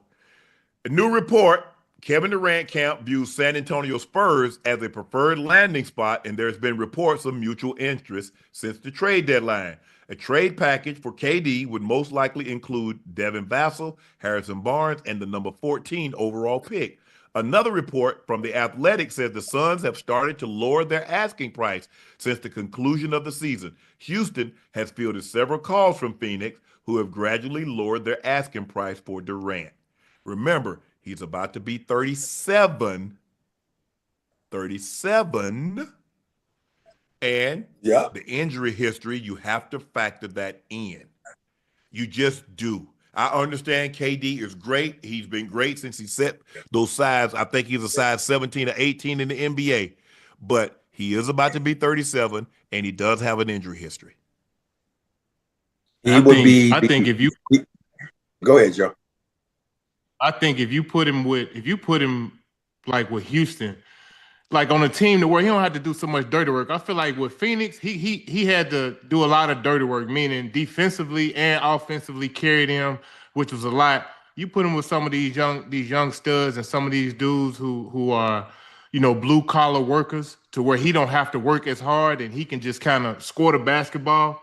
You know what I mean? I think his injury history will kind of, it'll kind of fade. I think he'll fit seamlessly with a lot of these teams because he's just a natural scorer, shooter. And if you could play off him or get him in positions to where he's playing off a lot of these other guys who are demanding double teams, man, he gonna shine. Y'all see how that boy look in the USA basketball, man. Yeah. He getting limited shots, 12 shots a game, but he's so efficient. 8 for 11, 9 for 12, and he gonna put up the numbers. He just got to. He's perfect. He would be perfect for San Antonio, playing with with the Frenchman, Stephon Castle, and the thing that I love about him, he doesn't need the ball. Most guys in the NBA right now need the ball. LeBron needs the ball to be effective. That's why him and Luka, I don't know how that's going to ever, the marriage is going to work, because LeBron needs the ball to be effective now these days. What we know about KD is KD gets to a spot, you get him the basketball, bucket. That's all. He ain't got the dribble. He ain't got to do nothing else, bucket. So I would love to see if he got in and went to San Antonio. I think it'd be a perfect match with a young veteran, with a guy like him, because here's a guy that, Joe, we know, the only guy we know, one of the few guys we know, has been a Finals MVP with a team, and he's done it twice. And this he did it with Steph's team. This was supposed to be Steph's team, but he was the damn man for that team. And if he hadn't been kicked out of there, I don't know, we still be talking about dynasty. Come on, Joe. Stop playing. Stop it now, Joe. Hey, listen. I agree, because I had a chance to play against, that Warriors team where KD was on it when I was in Utah. We played them in the second round. And man, it's a cheat code, man. There's nothing you can do with that. There's nothing you can do with that. Yeah, I agree. If it had not been for, maybe the other gentleman who got him out of Golden State, the guy that you like so much. Yeah, the guy I like so much. The guy I like so much. But that's part of what seemed to, and I've read some articles on this, which seemed to have alienated him. What went on with him and Draymond Green is the reason why he decided to leave. Yeah. Bleacher Report had a wild trade idea to send Ja Morant to Miami. The Heat will receive Ja. The Grizzlies will receive Andrew Wiggins, Nico, Jaime Jaquez, Pele, 2029 first-round pick, and a 2031 pick swap. Should the Heat try and get Ja this offseason? What? I already told you what was going to happen. Nobody want to listen to me. Now, all of a sudden, small stuff like this comes out, and it's coming from somewhere. But when I told you ahead of time that Giannis and Ja Morant was coming to the Heat, everybody calling me crazy. But again, you are crazy. Out of nowhere. There you go. I told you first. Well, Ocho, I'll say this.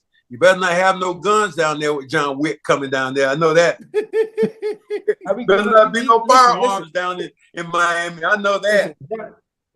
Listen, Ja gonna be in good hands here, man. He gonna be in good hands. We got the right people. We got the right people around him. He gonna be all right. Hey, y'all know, boy, you gotta have some discipline playing down there in Miami now. Oh yeah, he good. He gonna be with me. He good. Oh Lord. Who he gonna be with? With me. You just heard the key words, right? You said discipline, right? Yeah. Who better than to hang with than somebody who don't go nowhere at all? All I do is play video So why games, would he want to hang out with you? The discipline. What are you talking about? That's what we talking about. Stay tuned. I think that I like steak. You like pizza. Why we hanging out? I can't see that. You hanging out with me because I need you focused while you here at the crib. I can't see that. So I'm responsible. So you responsible for okay. I'm responsible for y'all. He good. I can't see what Miami got to offer. Miami. I'm gonna take. Listen, hey, Cornbread. I'm gonna take Cornbread. You been to Tootsie's? No, I've never been there before. No. Okay, but come on down here to Miami. I'm gonna take you to Tootsie's. I'm gonna take Ja to Tootsie's. Ja want to know what Miami got to offer. I'm gonna make sure wherever he go, I'm there. No problem. That ain't what we need. That ain't what we need, Ocho. We don't need to be in Tootsie's. He sure don't. Ocho. Let's get to this next topic. We going to eat. Whoa. We going to eat, seafood, rice, and lobster. Nah, take me. What's that eat that spot? They got that $1,000 steak. Magic City. Poppy steak. Poppy. We go to Poppy. What's the other one? Magic City. There you go, Bread. Hell nah. Joe know about that place. Hey, Poppy steak. If you spent more than a day in Atlanta, you know about that place. Man, listen. Hey.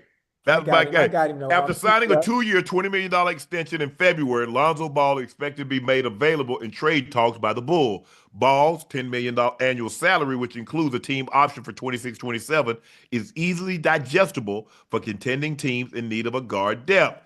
Could we see Lonzo and Melo on the same team? I know their dad has always envisioned his boys playing together. Could this be the opportunity that they play together, Brad? No. I'll ask you another question since you're reading all this right now. The word is that the Lakers right now are interested in Kristaps Porzingis. How do you feel? For what? I'm just telling you what was said. Don't get on me. They need a big. That ain't no big. They need a big. Well, he's big. Nah, he big. Well, he ain't no big. He want to play like a guard. You want him or you want Alex Lynn? What you want? I would not think that. No. Oh. Boy, Alex Lynn was in Boston too. He good and terrible too. Oh my God. Yeah, I think that this year is going to be a bunch of trades. I'm like Ocho. There's going to be a bunch of things going on. The only thing I'd be concerned about is we talk about the discipline. Pat Riley runs a really tight ship, really tight. Now, can he fit into that Heat culture? Because Heat culture has always been sacrifice for the team, the betterment of the team. I'm not sure, and I've seen John Morant. He's as talented as anybody in this league. Ultra. But can he put himself in that system playing under Pat Riley and the Heat organization? That to me, I don't see that happening. Brad is gonna happen. Brad, I done talked to him already. I done sat down with him. I done talked to Jar, and he has great understanding on what he needs to do to come here. You only get so many. You only get so many opportunities. You only get so many chances. Young Bull ready for the move though. Young Bull ready. He's ready for Miami. Miami's ready to embrace him here in the 305 in Dade County and Liberty City. I'm telling you, y'all don't be listening to me when I tell you. First, I told you a month ago, I told you he was coming here. Y'all laughed at me. Now all of a sudden, now you hear reports about him coming. Ba-da. You see? Hey, Ocho. Pat, you gotta be in there every Friday, weight and body fat. They gonna be testing you weight and body fat. Yeah, we good. They got pre-practice before practice. Yeah. What D Wade and UD, they all in pre-practice before practice. Right. Yeah, look. And they're gonna have people out there in the club, so they're gonna know when you out and about and try and shake your tail for them. He ain't gonna be in the club, he gonna be with me. He good. I got him. We ain't going out. We locked in, we focused. We trying to get back to our winning ways. Yeah, all right. Now you're saying Tootsie? You're saying Tootsie's? Is that where that's where it's at, Miami? Tootsie's? Yeah, okay. upstairs. Cornbread. Hey, come down here. You could go with me. Matter of fact, if you go without me, just tell him Ocho sent you. You good? Man, come on, man. Come on. What? Soon you walk in Tootsie, it's scattered. It's everywhere. Come on now. Now. Hey, it's nothing. It's adult ballet. That's all it is. Adult ballet. Adult ballet. All right. Hey, we're great. We're five-star food though. We're gonna get y'all out of here on this one. It's time for our final segment of the evening. It's time for Q and A. Brad, it's way past your bedtime. We appreciate you staying up. We know your old ass in the bed at 9 o'clock. Thank you. Marco Polo TV said SGA, not PGA, Lou Dort on the wrong Dort, Chet not in the game, Hallie in a heli, the coach was a racer, kept them alive, Pacers in 5. Man, come on. Red 85 said Halliburton, the heart snatcher, diabolical. Yeah, he put some people to bed tonight. JJ Night, said, night. fellas, Hallie has gone to have to play some defense this series. Well, he keep making game-winning shots and then keep game is close. He ain't got to play no defense. Here the comment. Man, they got. Should OKC have started the fourth with SGA? No, because that's not what they normally do. But considering they normally start Hartenstein and not the other guy. But hey, Pacers went on a run before he checked in around the 7-minute mark. Felt like the momentum had already shifted by then. What you think, guys?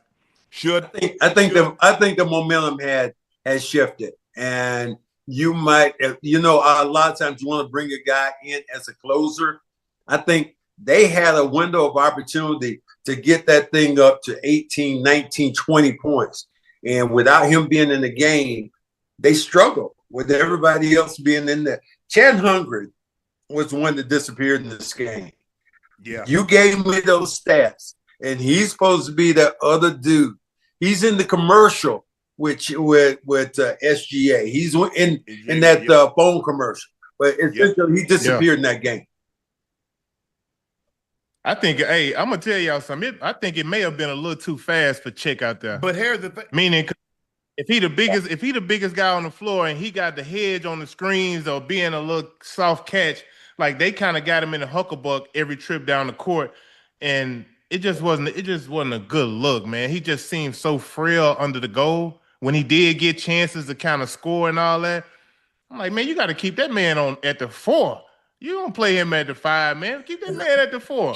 Think about it though. They said SGA should have started that game. That's why you had Halliburton. That's why you bought him Hartenstein. That's why you bought Hartenstein in for that. The energy guy to protect him. And when you made him a starter, what you did, you took away one of your biggest strengths basketball-wise. Shea played 40 minutes tonight. So if you think about it now, you gonna play in 45 minutes? Oh, I ain't mad at the 40 minutes. Hell, they've been off for a whole week, 10 days.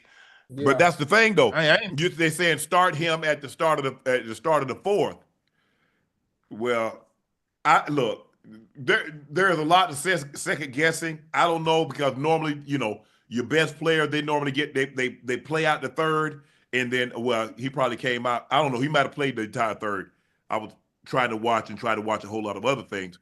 But he normally gets his break. He normally gets a 4-minute break, 5-minute break to start of the fourth. Yeah. Because normally at that point in time, he's probably played somewhere between 30 and 33 minutes. Gentlemen, let me just say this. This is the NBA championship. I don't give a damn what you do. You change that. If you want to win, you do what you need to do. And you talk about changing. They changed Hartenstein, didn't they? Didn't they change the best lineup in the NBA? Did they do that? They did do that. What's wrong with giving him a couple of more minutes, especially if you were struggling offensively during that particular time? You could see the lead start to dwindle. You could see the brown stuff start to come down some of them people's legs in that building. That's what you could see. King's Journey said smelly in there. I know. King's Journey said if the Pacers win game 2, OKC will get swept. Dab Smith, Cornbread, calm down, buddy. It's one game. Saying Pacers are more physical than OKC is crazy. OKC didn't shoot or rebound well tonight. OKC in 5. Well, Dab, let me ask you this. Why didn't they shoot well? Why didn't they rebound well? Now, it wasn't like they was out there playing themselves now. Who was the gentleman that said that? His name is Adab. He's Adab Smith. He's one of our loyalists. Oh, I don't think I've ever seen him play in the NBA. I don't recall. Who he's maybe he know more than I do about the game. Maybe Adab a dude, whatever it is. I don't know. But I'm just telling you, when you play the game at a high level, and I understand, yes, it is the first game. But haven't we been saying that the same thing about the Pacers in these last couple of series? It's the first game. It's the first game. And they keep won every first game. They keep advancing. And that's not a good sign for a young team that's been.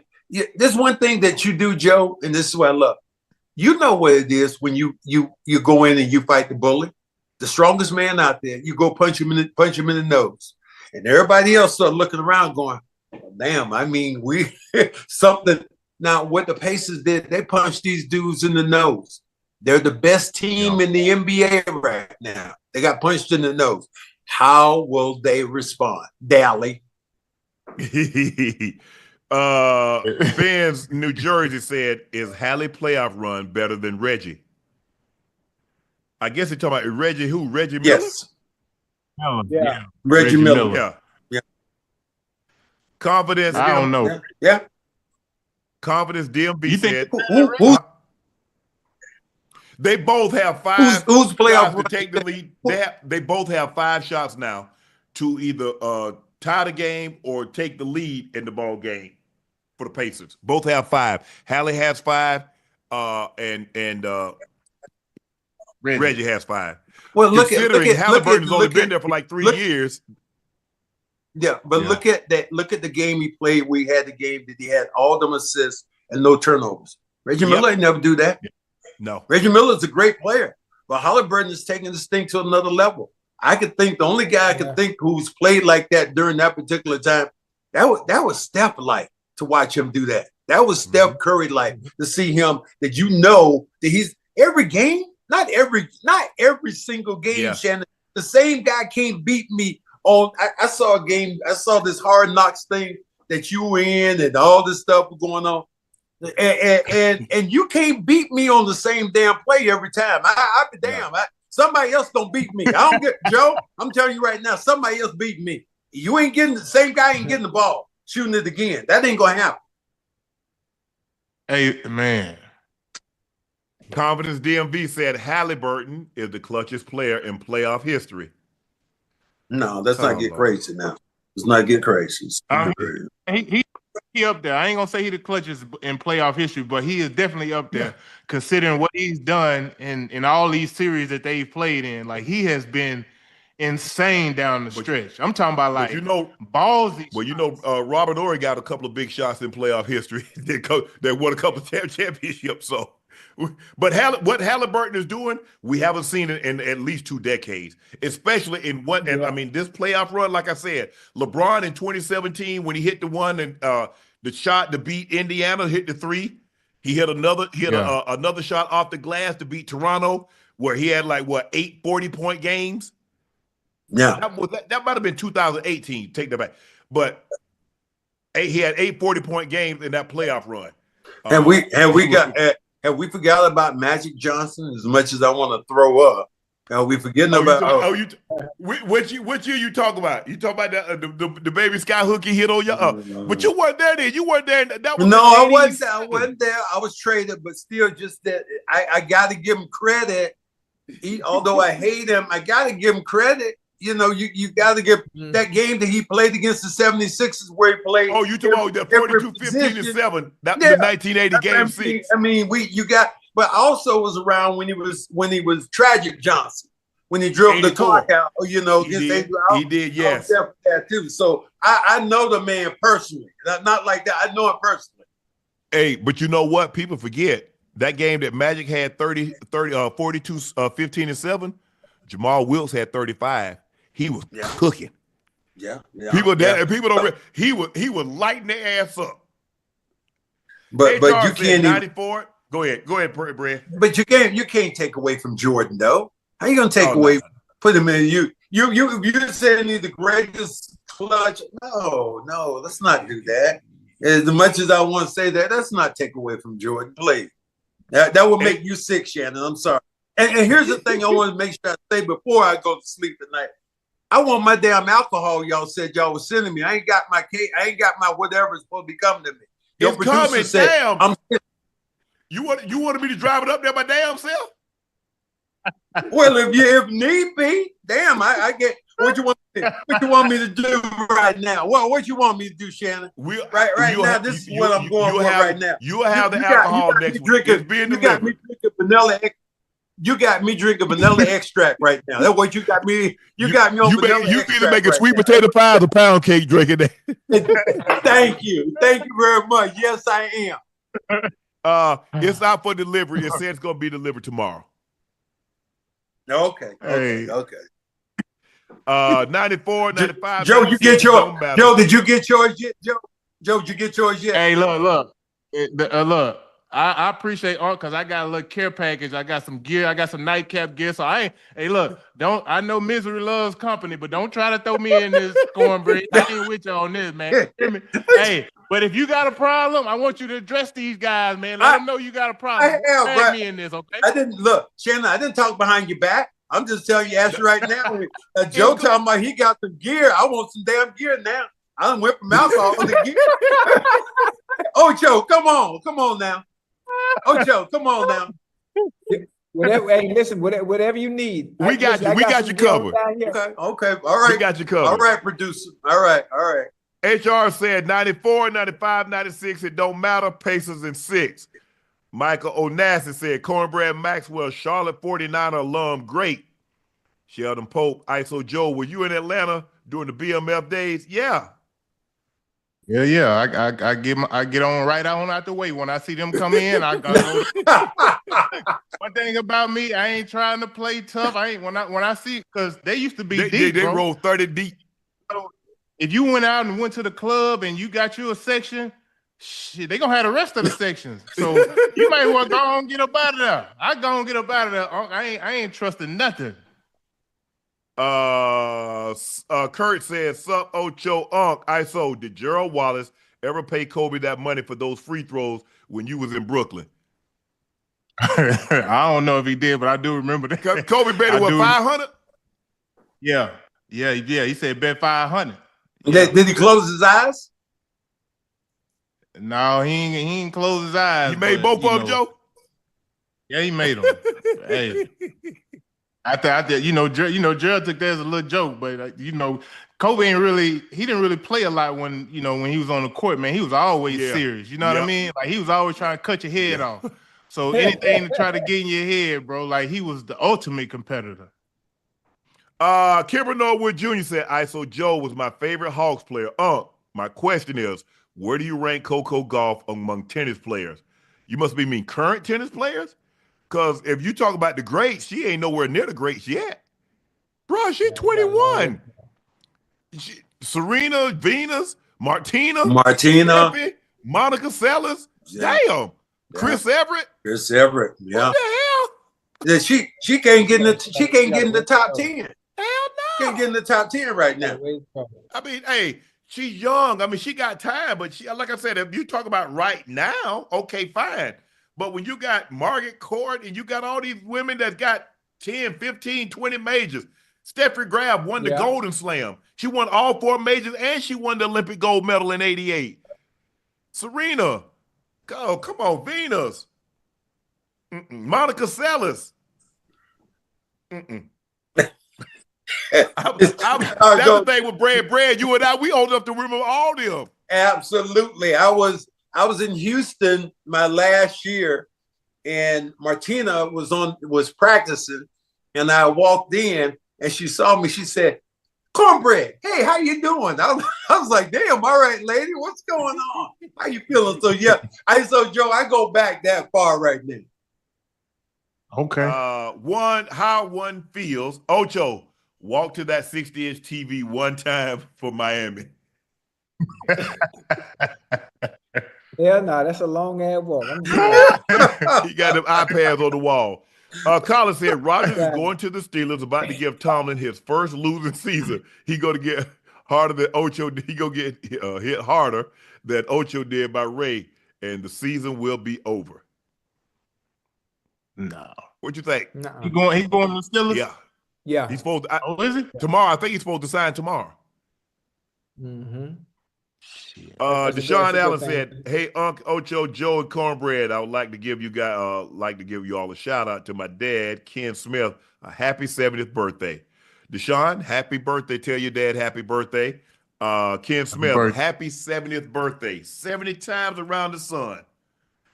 Congratulations. Damn. Hope you do something fun tomorrow. Enjoy it, man. Well, hit me in November and give me the same damn respect, okay? There you go. You want everything,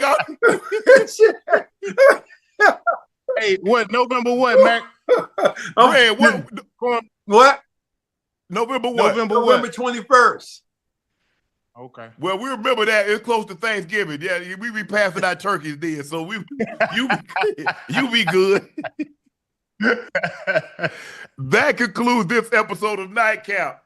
The Indiana Pacers go in and get a victory in game one thanks to Tyrese Halliburton game-winning shot, 111-110. They were down by as many as 15 points, but they come back and win the ball game. I am your favorite Unc Shannon Sharpe, my partner and co-host, Liberty City's own Bingo Ring of Fame honoree Pro Bowler, that's Chad Ochocinco Johnson. Our partner, number 3 in command here, talking all things basketball, University of Arkansas alum, Little Rock, Arkansas native, as ISO Joe Johnson. And a special thank you to Cedric Cornbread Maxwell, Finals MVP, 2-time NBA champion in 1981 and in 1984. Thank you for stopping by to break this thing down with us, Brad. Anytime, stop by anytime you like, bro. We love having you on. We love chopping it up. We appreciate your analysis. Enjoy the night, but that package should be there tomorrow. If it's not there tomorrow, I don't know what to tell you. Don't call me. Guys, please make sure you hit that subscribe button. Please make sure you hit that like button and go subscribe to the Nightcap podcast feed wherever you get your podcast from. Each and every subscriber counts. Each and every subscriber matters, and we want to thank you for helping us matter. Thanks to your eyes, your ears, and your word of mouth, Nightcap is a cult phenomenon, and it's all because of you. We thank you very, very much. Make sure you check out Shea by Laportier. We do have it in stock. Now, if you can't find it in a city or a state near you, we're coming soon. But order it online. We'll ship it directly to your door. The best tasting VSOP cognac on the market. Don't take my word for it. Try it for yourself and let me know what you think. Please drink responsibly and stay safe. Please follow my media company page on all of its platforms, Shay Media, and my clothing company, 84 with 84 being spelled out. The link is pinned in the chat. Supplies are limited, and once they're gone, they're gone. So please get yours while supplies last. Again, the Pacers take game one, 111-110 over the OKC Thunder, down by as many as 15 points. But Tyrese Halliburton hit a shot with 0.03 seconds on the clock, and they win it. And they go up 1-0 over the favorite OKC Thunder. I'm up. He's Ocho, ISO Joe, and Cedric Cornbread Maxwell. Thank everybody for watching. We'll see you on Saturday. We're off tomorrow, but we'll see you Saturday. Thank you, guys. He's out. Night.